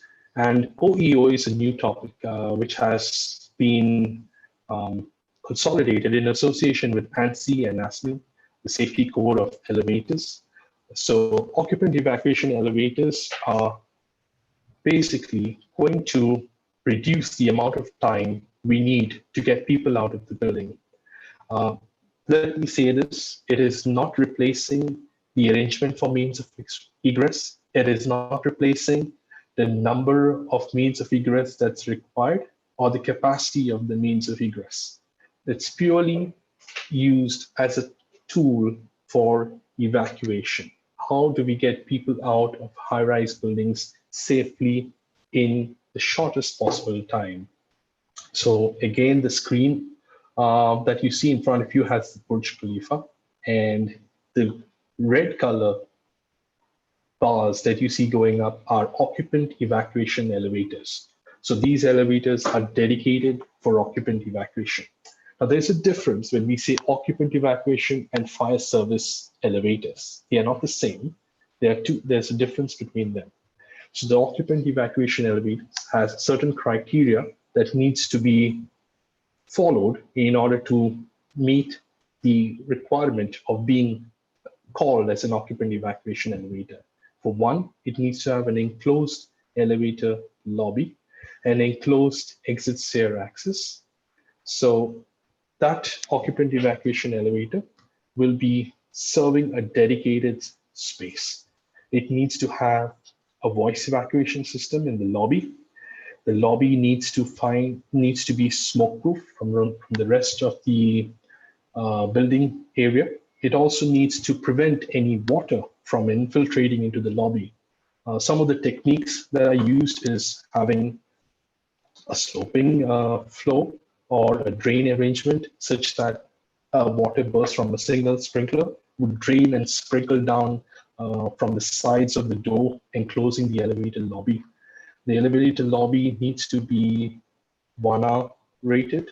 The space needs to be 1 hour rated. And most importantly, the occupant evacuation elevator sequence needs to happen before the phase 1 recall operation. What's a phase 1 recall operation? Phase 1 recall operation is when we have fire alarm going off in the building and it's a confirmed fire and we get all the lifts grounded. Yeah, so we've been saying this all over the years. During a fire, all the lifts should be grounded and the lift should not be used by people, right? So that's the message that's been flashed in our face for so many years. Do not use the lifts in case of fire. Do not use the lifts in case of fire. And here we are in 2020, and the code is telling us occupant evacuation elevators. What changed? Why do we have elevators used as occupant evacuation? Because we realized that it is probably physically tiring and time consuming to get all the occupants out of a high-rise building in that 2 hours or 1 hour time that we're given if the fire cannot be controlled and protect as many lives. Now, the attacks that happened on September 11th was one of the key factors which triggered the, let's say, the interest in occupant evacuation elevators, where they needed to get people out of buildings quickly, and the only option was exit staircases. But what happens when you start climbing down the staircase? When you're climbing down a 5-floor building, if you're a young and strong man, you probably will not feel the effects. But imagine climbing down 180 floors of the Burj Khalifa, or 130 floors on the Sears Tower in Singapore or Malaysia, or maybe the Sears Tower in the US. What would happen to the person? He would tired, lactic acid would start building into the body and be physically very straining on the body itself. The person could suffer other eventualities due to the attempt that he's making of trying to get himself out of the building. Yeah. So occupant evacuation elevators were introduced in order to enable people to come out of the building safely and quickly. There are requirements within NFPA 101 and NFPA 72, which are introduced into the code of 2019 for 72, which requires the occupant evacuation floors to be the floor of alarm, 2 floors above and 2 floors below. So if there is a device that's triggered the occupant evacuation elevator, that device will signal the evacuation of the floor of alarm, 2 floors above and 2 floors below. So in partial relocation, NFPA did not define the number of floors. But here in occupant evacuation elevators, NFPA is defining very clearly that the floors that need to be evacuated are the floor of alarm, 2 floors above and 2 floors below. The question is, what happens if we have multiple floors on alarm? Which floors do we evacuate? So when we have multiple floors of alarm, let's say, for example, the 4th floor and the 6th floor. So the 4th and the 6th floor would be the borders of the primary evacuation zone. 2 floors above the 6th floor, 2 floors below the 4th floor would be your whole evacuation zone. And what would trigger occupant evacuation elevators? NFPA again says very clearly that the input for occupant evacuation should be a smoke alarm or a manual alarm. So in the elevator lobby, we have a smoke detector. If that detector would go off, it would trigger the response for an occupant evacuation elevator. This is different from elevator lobby detectors, which are serving other guest elevators, service elevators, or fire access elevators. This is a, a dedicated space within the building, which is serving just for occupant evacuation. So that's another unique feature that has been brought into as urbanization increases, as the buildings go higher, and the need for occupant evacuation becomes all the more critical. Another thing that NFPA 72 requires is that it needs to have an evacuation system. How do you inform people that that elevator is available for occupant evacuation? So there needs to be a voice evacuation speaker in the elevator lobby to inform the occupants that this elevator is going to be used for occupant evacuation. So the speakers in the elevator lobbies need to be probably programmed as a separate notification zone for manual paging so that they inform guests that they need to evacuate building and the elevator is available for occupant evacuation. Now, this only applies to the evacuation zone. All the other floors in the building would not receive the message. They would continue to work as normal. So again, going back to the earlier stage, we are prioritizing the flows for evacuation. So the areas of danger, which are more prone, are getting attention earlier than areas which are less in danger on the other floors. And finally, emergency forces notification. It was seen in our case studies that one of the factors that delayed the response of the fire department was that there was no communication. There was no way of communicating. So it's very important that we have emergency forces notification. NFPA 101 talks about assembly buildings, for example, a mall building, which requires to have emergency forces notification. A high-rise building, whether it's new or existing, needs to have some provision for emergency force notification.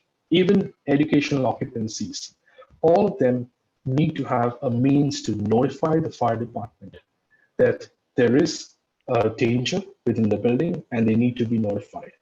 So the NFPA spells it out very clearly. Whether your building is new or old, it needs to have a means to notify.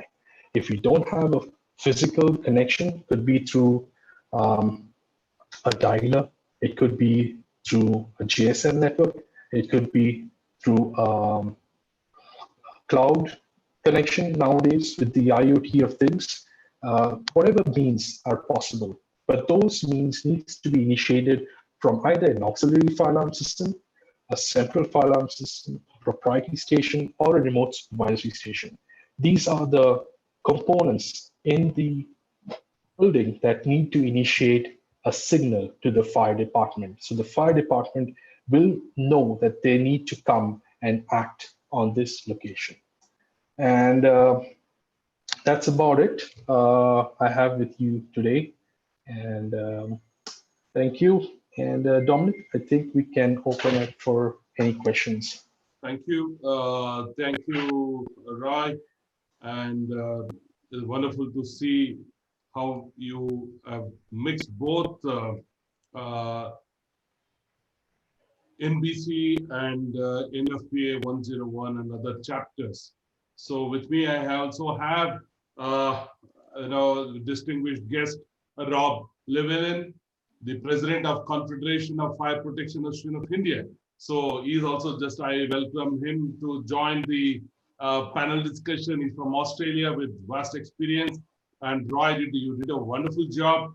It's very patiently you are explaining to the participants. I'm sure Mr. Ashok Menon also in the same opinion. And Rob, we have a very distinguished personality from India. The Ashok Menon is more like a role model to many fire officers in India.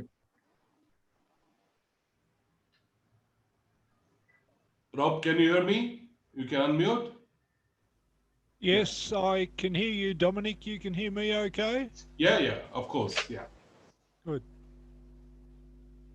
Uh, Rob, if you feel that is anything that you can add in next 5 minutes, you want to say a few words to we have almost 540 participants in this. So you want to say a few words to them?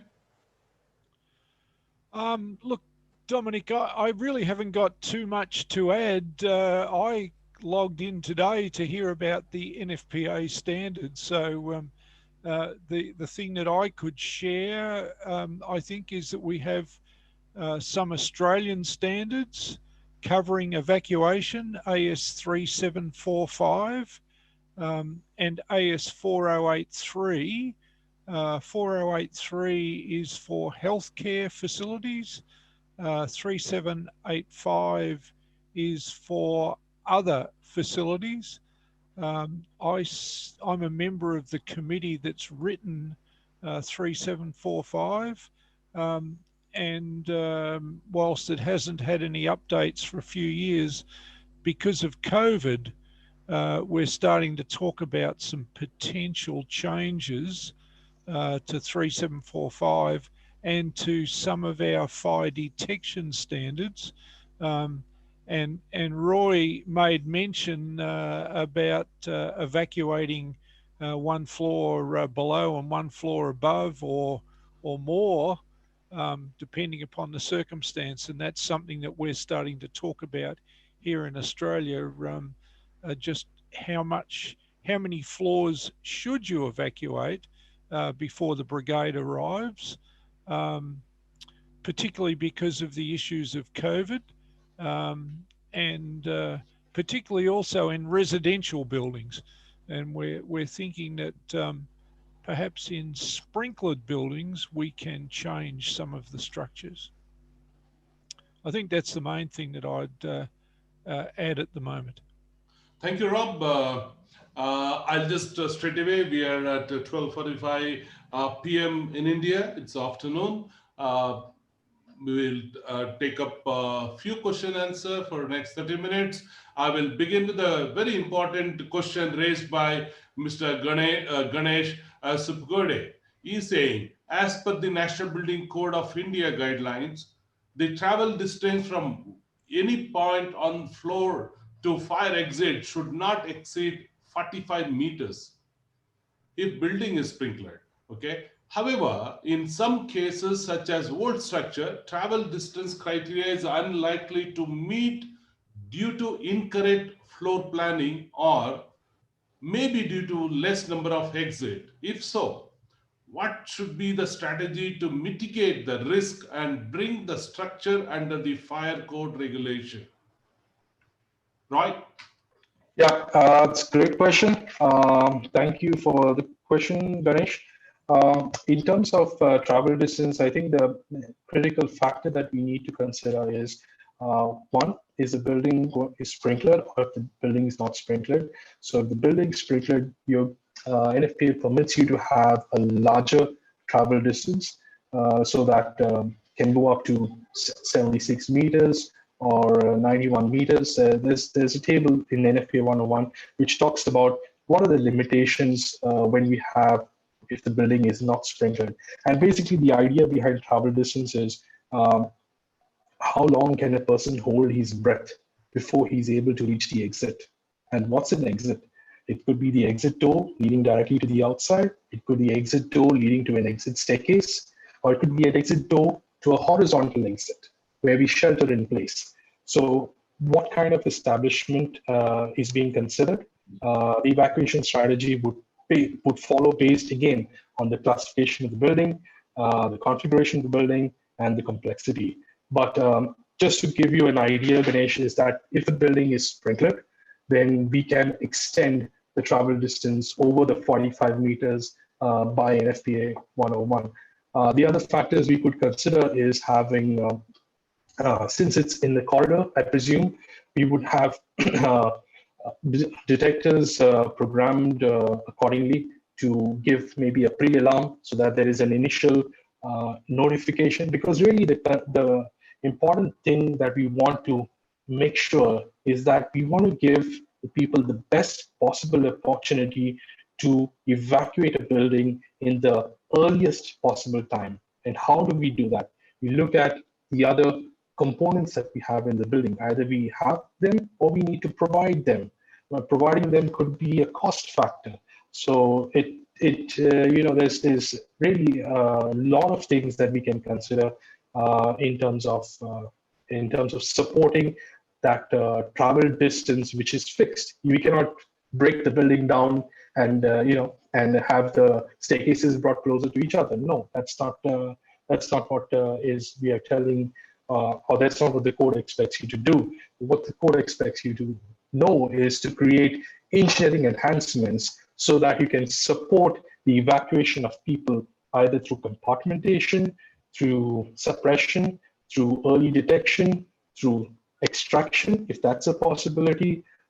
Really, there are different ways to look at it, but I hope I've given you some idea into approaching. He's asking more specific to the National Building Code guidelines. Mr. Ashok Menon, do you have anything to share here? Okay. Well, I was on and off listening to Mr. Roy, and he has, in fact, covered most of the standards, NFPA and the NBC standards. Well, only one issue what I wanted to ask, if what about this, if there are exit doorways, are there any access control provisions? If there is access control provisions, how do we address this issue during exit? Is there any? Yes, there is a requirement, but Dominic, just to similarly, before I answer Mr. Ashok's question, for the NBC part, there should be similar requirements for supporting the travel distance in regards to NBC as well. So in regards to NBC as well, that 45 meters could be supported by improving the fire life safety systems that's within that building. Yeah, he's talking about older structure. Okay, for new building, it's fine. You are defining your floor based on that. But if it is old structure and old structure. One suggestion: look at the fire load, watch the fire load, make sure you limit the combustibles in those passages, in those corridors.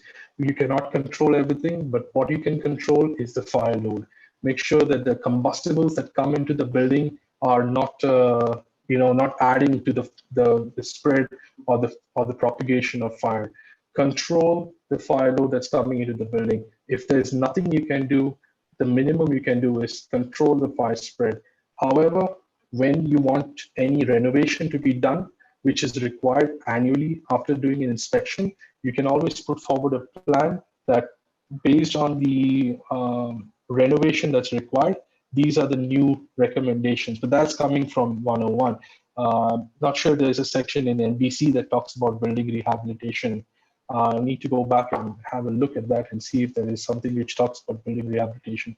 But a suggestion would be control the fire load, control the fire spread by minimizing the combustibility, or make sure that whatever is going in there new is tested for fire test in terms of interior finish. To answer Mr. Ashok Menon's question is, when we have egress doors, now there are different types of egress doors that are used during an evacuation. Egress doors could be access controlled, they could be electrically controlled. The requirement is when there's a fire, the ability to exit the building should be free without use of any special knowledge or tool. This is the requirement from NFPA 101. So when we have an egress door, the locks need to be fail safe. If we use the terms, they cannot be fail secure. So people should not be locked inside. So they should be able to find a way to move out of the building in case of a fire. So, but there are situations where in airports, for example, where we cannot open all the locks because we have passengers who are uh, legally allowed to be in that country, and we have occupants who are not legally permitted to be in the country. So how do we control that egress lock on those doors in the airports? That's what we have as a delayed egress. But it is, again, having specific requirements that need to be met. Now, the access control system needs to be interfaced with the fire alarm system such that in the event of a fire alarm, the locks are released. This action, this signal could be from a smoke detector, a call point, or even a water flow switch. So whenever there is an alarm, the locks or the doors need to release so the people can come out. I'm trying to think if there's any other case.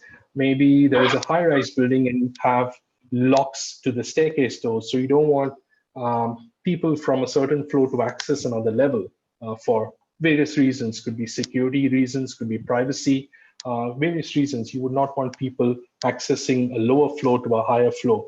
But they are permitted to be locked. But during an evacuation, they should be in a high-rise building.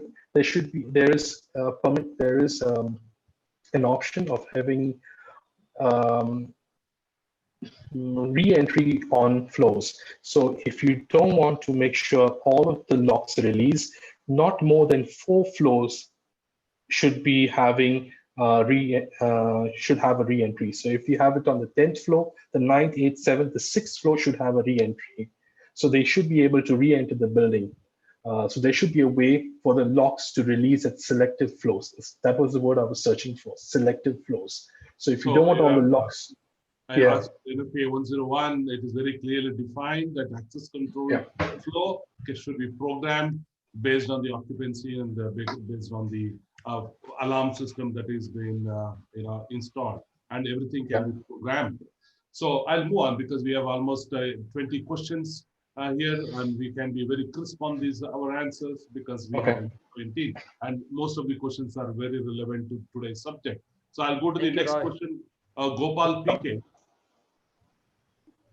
According to LV room, water-based system is not allowed. But my understanding is NFPA recommends both water-based system and gas-based system together. In LV room, water-based system is not allowed, according to his understanding. But in NFPA, it says both water and gas separation system can be added. Yeah, so we have LV rooms, which are required to be protected because they're coming under the building envelope. So the minimum protection is sprinkler system, and which is what he's talking about. Again, a great question, which is talking about sprinkler system. So yes, the minimum protection is sprinkler the whole building, and some of the stakeholders would accept that option of having sprinkler in the LV room as well, because that's one of the minimum requirements for building to be sprinklered. But some jurisdictions in some countries would say, hang on, we feel that we need an alternative extinguishing agent. So the code, the jurisdiction which takes precedence. So when we are preparing our initial report, fire strategy report, applicable codes and standards, what code trumps the other code? So by NFPA, yes, you can sprinkle the whole building as a minimum protection, but then if your local code requires you to provide a higher level of protection, or the stakeholder of that property requires you to provide a high level of protection, and that protection, which is serving that specifically fire hazard more effectively, is the the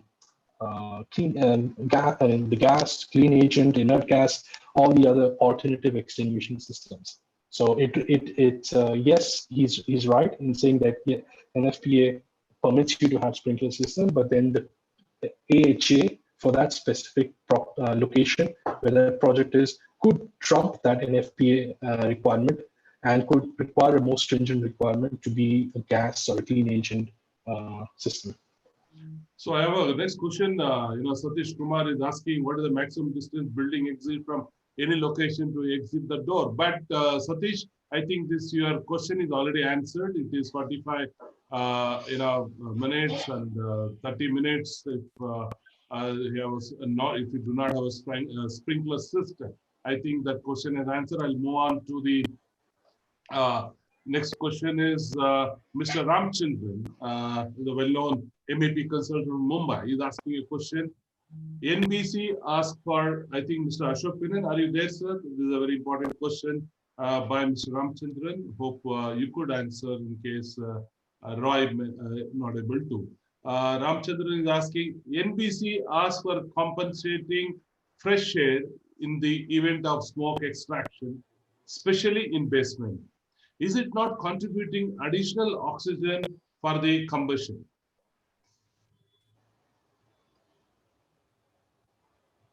When you have a smoke extraction, is it not additional oxygen to combustion? Yeah, it's a good question. When we have, I'll just explain it in from international standard requirement, which should be somewhat similar to NBC. So basically, when we have smoke extraction in the basement, we need to have dedicated shafts which are not shared with any other building HVAC shafts. So that dedicated shafts goes to the directly to the exterior that serves as a means to create the draft in order to push the smoke out towards the extract and exhaust fans, which are located higher at the ceiling level. And we have the makeup air located below the smoke layer. So that basically creates a draft so the smoke can be extracted into the exhaust fans. But then we have to be very careful that these shafts serving the basement are separated from the rest of the property.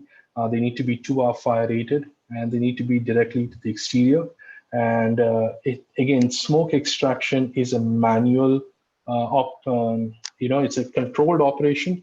Yes, it is activated automatically by the activation of a smoke alarm or smoke detector that will activate the smoke extraction system or manual activation on the smoke extraction system. But it's basically how do we purge the smoke out from that area? How do we push the smoke out? How do we extract the smoke out? So we want to create that draft and push the smoke out to the exhaust fans. Smoke is hot air, yeah? So hot air is going to rise. It's going to replace the cool air above. So smoke is going to rise. So the hot air is going to rise. So we got to create that flow for the smoke to rise and extract through the exhaust fans and extract fans. So let's move to the Satish Kumar question. If there are single staircase in 11 meter height building, sorry, I sir, can also add, I think there's a need to look into the provision of clause 4 of the National Building Code, fire safety, the life safety code, where you have provisions for basements are given. 4.6.2. So this air inlet, what Mr. Roy mentioned, he has explained it very correctly. There's a need for air inlet and smoke outlet. So these two things are a requirement to ensure tenability for firefighting in such area. Otherwise, with smoke, the firefighters will not be able to get into the area, and then that area should be tenable. And we need to extinguish the fire and then save life also if it is there. That's the key. Thank you.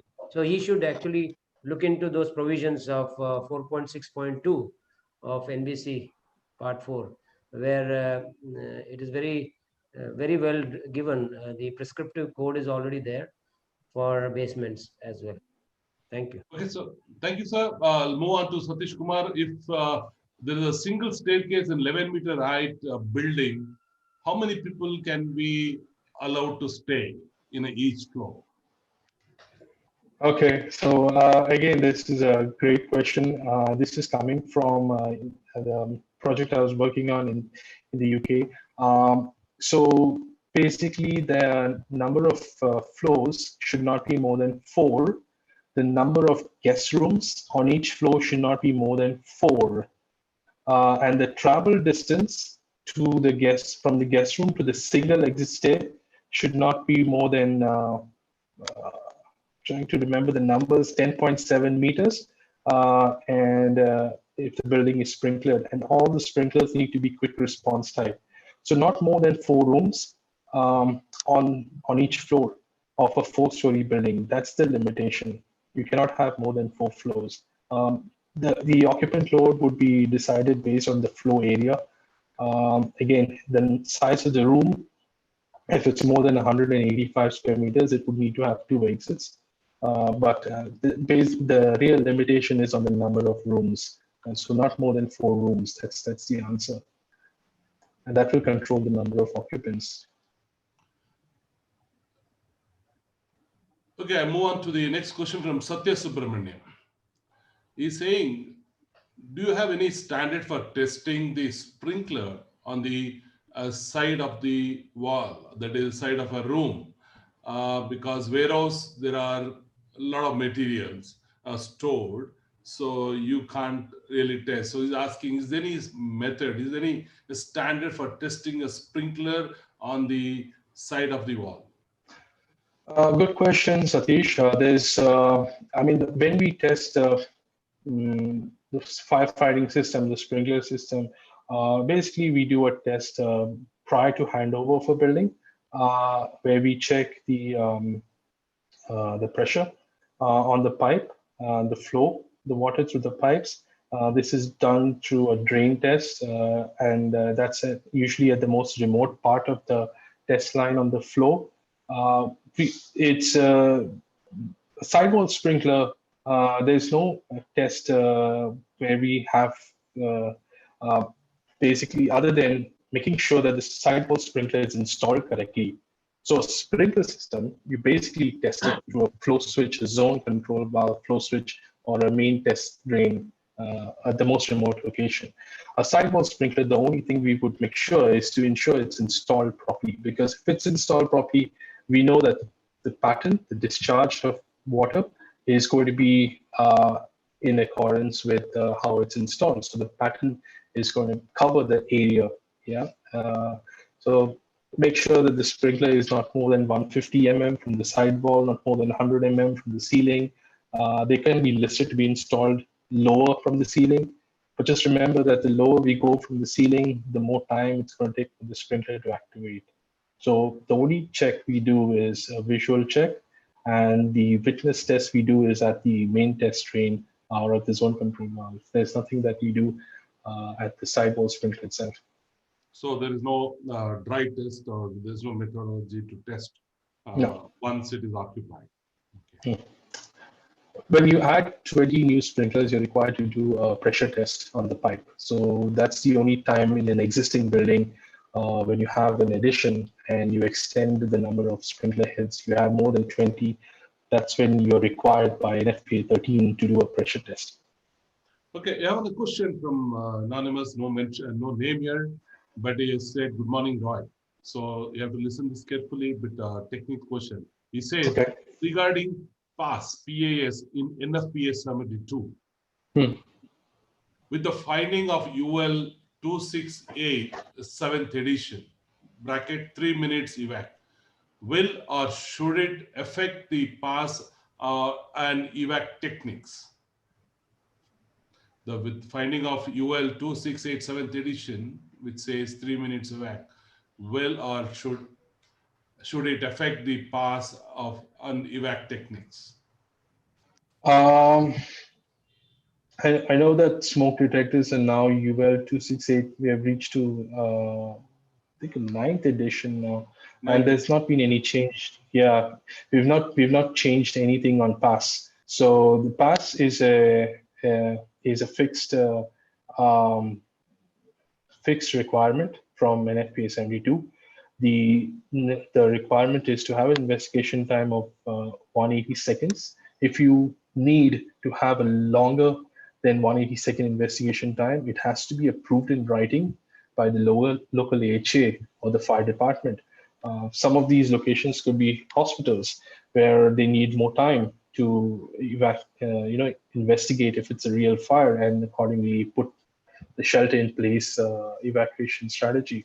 So any deviation against the 3 minutes investigation time, which is very straightforward by an FPA, would require a written approval from the local AHA.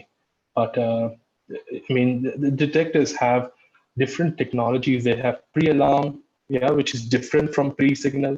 They have features within themselves to notify the central control room of a possibility of a fire scenario in that building. So the technology is out there in order to improve the response time, but the investigation time has not changed from an FPA 72. That's 180 seconds of positive alarm sequence that's permitted. That's not changed. I'll go another Ganesh again. Second question from the side.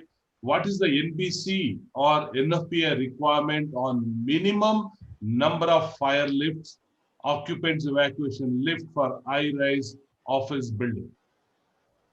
Yeah, it's a great question. The NFPA says there needs to be 2 fire lifts above 36.6 meters. Then this is a requirement coming from NFPA. So when you have a building high-rise more than 36.6 meters, there needs to be 2 fire service lifts. The occupant load of the fire lift should, it basically is run by ASME code. So the safety code of elevators, CFPS 44 and C17, that requires a wheelchair space, a minimum of 1 wheelchair space, and an occupant. I can't recollect the numbers, but within the safety code, there is very clear instruction, because just remember that all these elevators are controlled by the safety code. Yeah, they're controlled by the safety code of elevators. So all the requirements for, yes, the number of fire service elevators is controlled by NFPA building codes across the world, but then the size of the elevators is controlled by the safety code. So there's a requirement in that. There's a number value that needs to be considered for the safety code of elevators, which should include a minimum of 1 wheelchair space.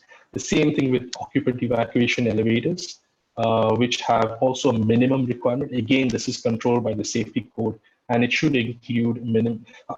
Trying to think the number, but I can't get a number in my mind. Roy, I have talked Matthew. I have, with liberty of my friendship with Doc Matthew, I have taken him as a panel to answer this question.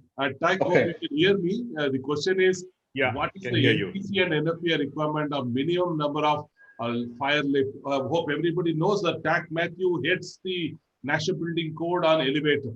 So he is a master in it. So the question to you again, what is the NBC and NFPA requirement on minimum number of fire lifts or occupants lifts for a high-rise building? Is that, can you probably add more to what Roy added? Yeah, I'll do that. So let me look at it from the National Building Code perspective. So there is no one single answer to the number of elevators that are required, because it will totally depend upon what your firefighting strategy is.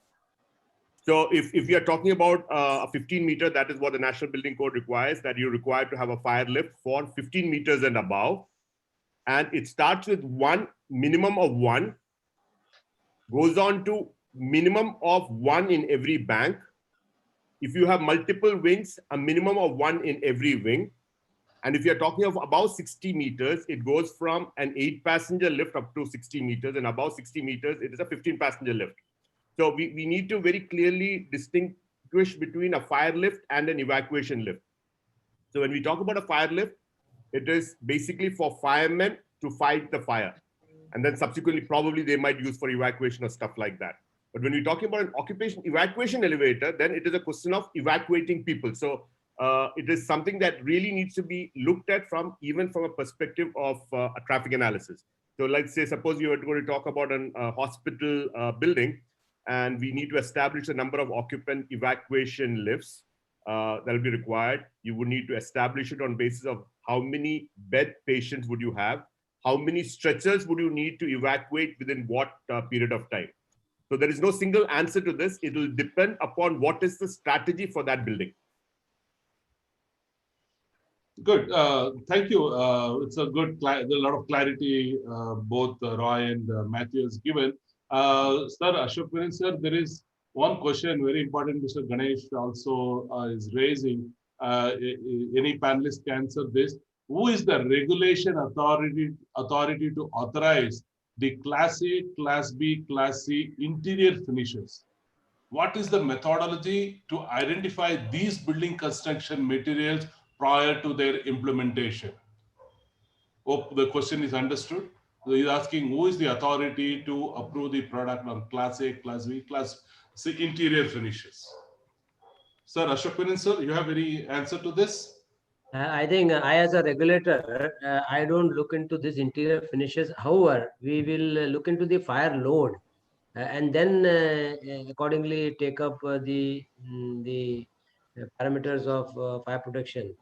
But however, NBC has respective code. They have given those parameters, which I think certification from whenever they are having this finishes, we ask for some certification, and that is what we do. I think Roy could put some light on the other aspect internationally, what they are doing. Yeah, so just add to Mr. Ashok's answer. He's very rightly said that the interior finish, the classification, needs to have certification testing, and this testing is regulated or it's been enforced by the the building code. The building code would outline, or the life safe NBC would outline the test standards. The common test standards are ASTM E84 or NFPA 255. So any interior or interior finish that you have would, or NFPA 701 as well. So depending on what interior finish, is it a drapery? Is it a hanging curtain? Is it a fixed wallpaper going on the wall? What kind, or is it some kind of a finish that is stuck to the wall? Or on the ceiling? It depends on what exactly type of interior finish are they planning to install in that restaurant or a corridor or a theater. Those interior finish would need to have a testing certification according to the flame propagation and smoke propagation test standards in order to make sure that it is in line with the Class A rating that's required by the building code. So the building code is the code that tells you what is the classification rating, and the building code tells you what are the tests against which these interior finish need to be certified against. And it's up to the fire safety consultant on the project to verify that the test certificates he is reviewing are correct, are in accordance with the standards that are applicable based on NBC or NFPA. So the verification will happen by the FLS consultant. The enforcement happens by the building codes and the approved test standards, approved test methods. So basically, you're saying the local fire authorities need to take a call whether they need to certify or recommend that it has to be a fire resistance material. So let me put it this way. Let's say we have a restaurant and they want to put let's say, very common, they put these artificial moss on the walls, some of them to get this greenery. They have artificial these things, these artificial linings need to be tested by ASTM E84 or NFPA 255. They have the contractor needs to provide the test certificates to the consultant on the job, who has to review those test certificates. So he has to make sure. Now, who's going to enforce what is the Class C rating is based on the occupancy classification. If that occupancy classification is an assembly, then we need to have a minimum of Class A or Class B, depending on the occupant load in that area. So who is going to tell you whether you need Class A, Class B, or Class C is the building code. Yeah, and who is going to check that is the fire life safety consultant on the job. He's going to check to make sure that what is being proposed is in line with the applicable codes and standards. I have a question from Ishwaraya, another technical expert from India. So he is asking how popular are alternate evacuation egress strategy like platform rescue system or evac chair or controlled descent devices and escape tubes. So how popular is it practiced? Is it an alternate way of evacuation? And second questions, are computer evacuation models and e-software like Pathfinder and steps are acceptable to AHJs? Okay. Do you need deployed trained staff when using elevators as that is for TAC Matthew? So do you need deployed trained staff when using elevator as a primary evacuation? So let's go to the first question of Ishwar. How popular are the alternate evacuation egress strategies? Yeah, so the great question, Dominic, by Mr. Ishwar. There's obviously a lot that's been happening over the years in terms of trying to propose alternative methods of egress arrangement to get people out. And evac chairs is one that's been used as an alternative arrangement. So that's one that I've seen being used for occupant evacuation, more common than egress chutes or any other or other egress options. Because what we need to remember is that when we are having an egress option, it needs to basically provide a safe exit access for the occupants. Yeah, and we have to consider occupants of different different personalities and different limitations. Some of them are handicapped, some of them have cognitive disabilities, some of them are physically or impaired. So when we talk about egress, the only approved egress option by NFPA is to have a separated vertical opening which will travel from the level of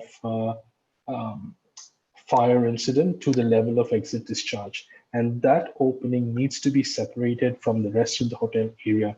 The hour separation will depend on the height of the building. If it's 4 stories or less, it needs to be 1 hour separated.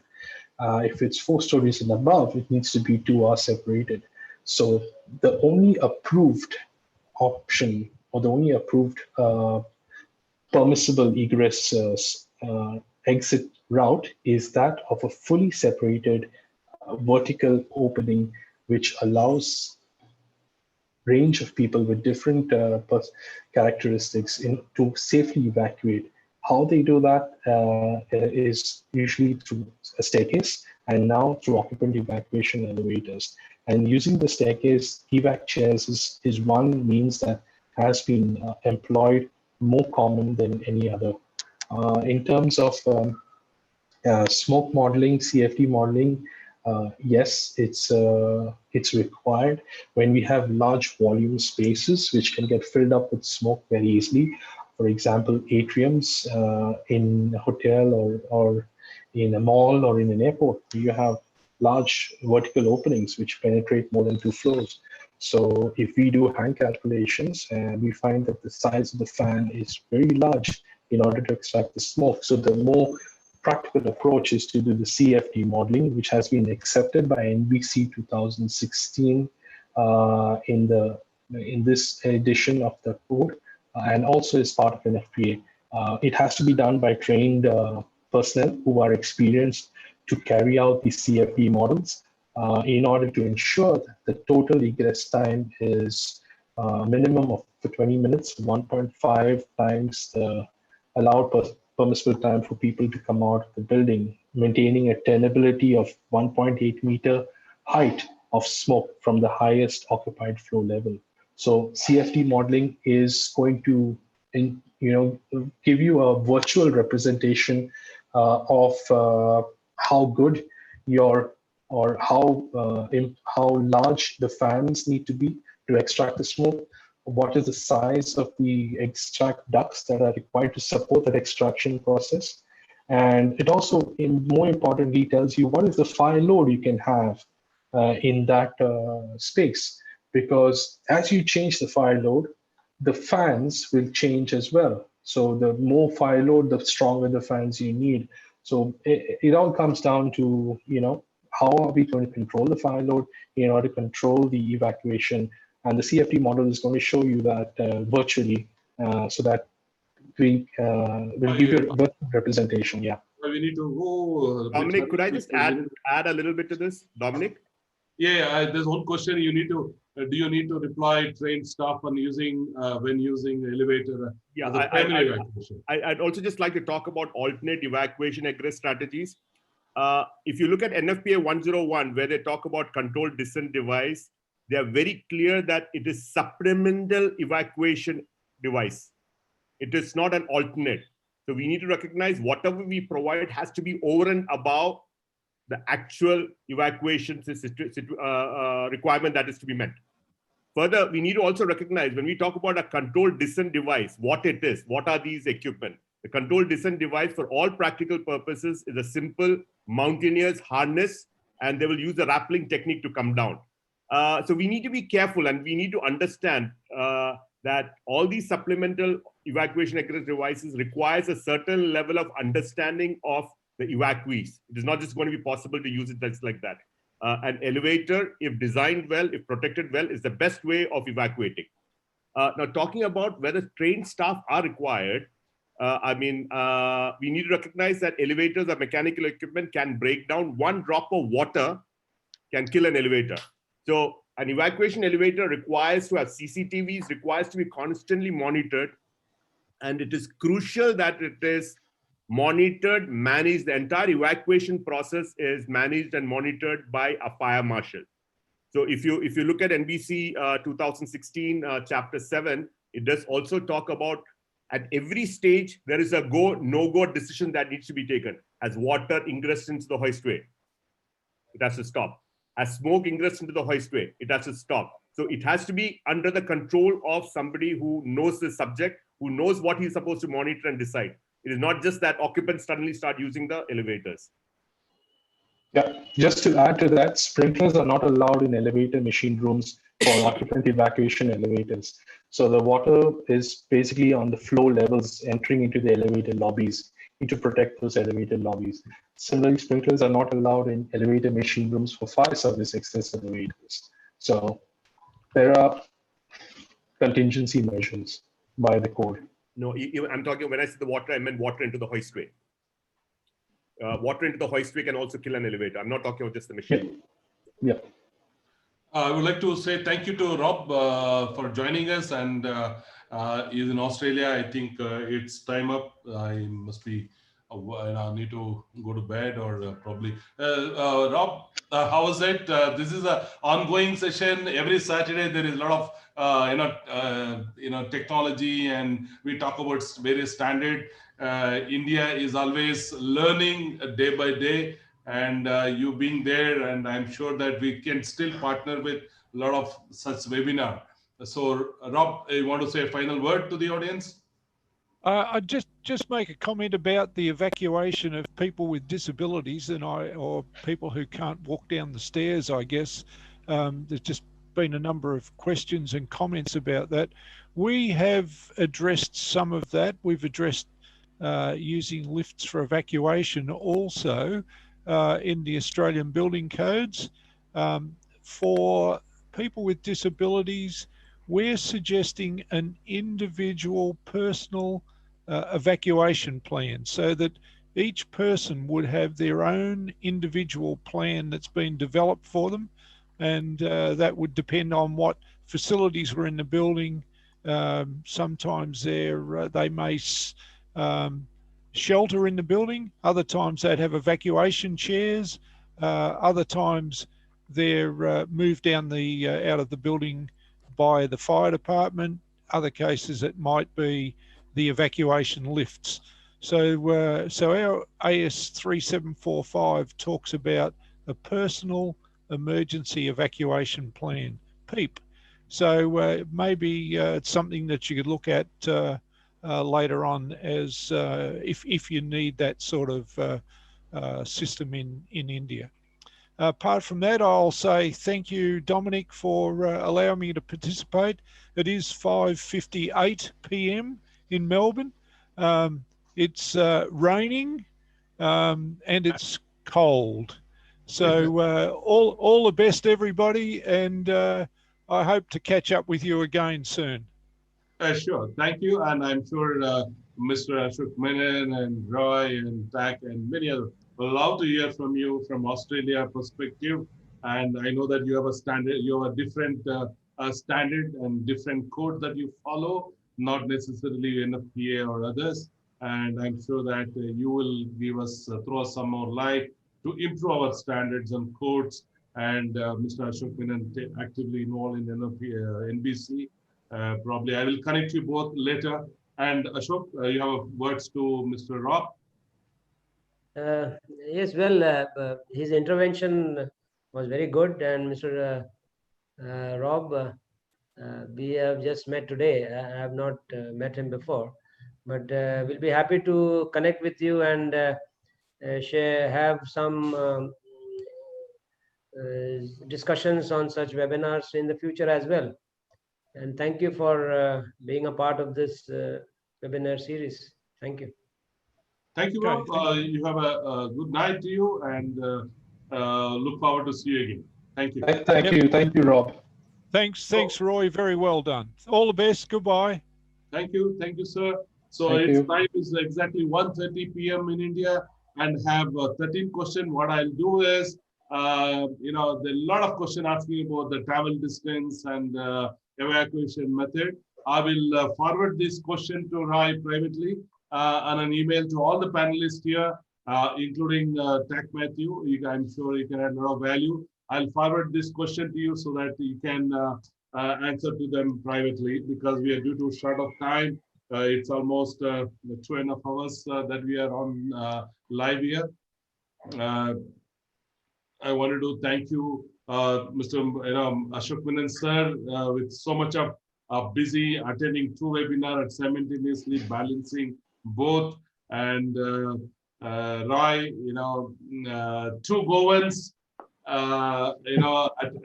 taking the lead in this webinar. I love Goa. I did not get much in recent time, not getting much invitation from Mr. Menon. Hope so that we will come to Goa, which is supposed to be safe today compared to other cities in India. Thank you. We should thank we should thank Tak Matthew. I was surprised to hear Tak Matthew, and very prominent personality in lifts, and we had interactions on many occasions. Tak Matthew, thank you for your intervention. A pleasure to be here. Dominic, I've tried to answer some of the elevator-related issues on the thing. I've just sort of typed the answers, so some of them are responded to. Good. Thank you so much. Thank you, Mr. Matthew. Thank you, Roy. I will share this entire another chat box we have and the question answer, and definitely we are obliged to answer to all the questions that has been come up. And to all the participants, I promised you that we will give you participant certificate. You can email to me with your details. We will definitely give you the soft copy of these. Dominic, last word for Mr. Roy. You have been fantastic, Mr. Roy. And you have dealt with both the codes very nicely. And it was very interesting for me to hear from you. You have an in-depth knowledge of the code of practice. And we'll be happy to meet you in person when you are in Goa, so that we can share. I can use your platform for to educate my officers as well in the code of practice. So welcome to Goa, and hope to see you. And Dev bare karo, Tuga. So don't forget to invite me too, because your hospitality is very well known, and I'm missing your hospitality. So probably at least you can invite me to have a good prawns of Goa. Yeah, thank you, Ashok. I mean, on behalf of all the Goans, I think we are indebted to 34 years of service that you've provided for the state of Goa. It's a selfless, sacrificing service, being a firefighter, fire department, and it's a very vital part of the life safety aspect that you've been looking after all the people of Goa. So thank you for all that you've been doing and are continuing to do for the last 34 years for the state of Goa. And thank you for being on this webinar. Thank you. Thank you. Thank you, Tom. Bye. Next destination is Goa. We will ride your Harley Davidson to Goa. Not a Harley Davidson. It's a Triumph. Harley Davidson is shutting shop here. I've got a Triumph with me. Thank you. Is different. Matthew is different. Thank you. Yeah, thanks. Thank you, as well. Dominic. Thank you. Bye-bye. So shall I will be leaving now. Thank you. Yeah. Thank you, sir. Have a nice weekend, Bye. everybody. Bye, Roy. Thank you, Bye. Dominic. Bye. Thank you.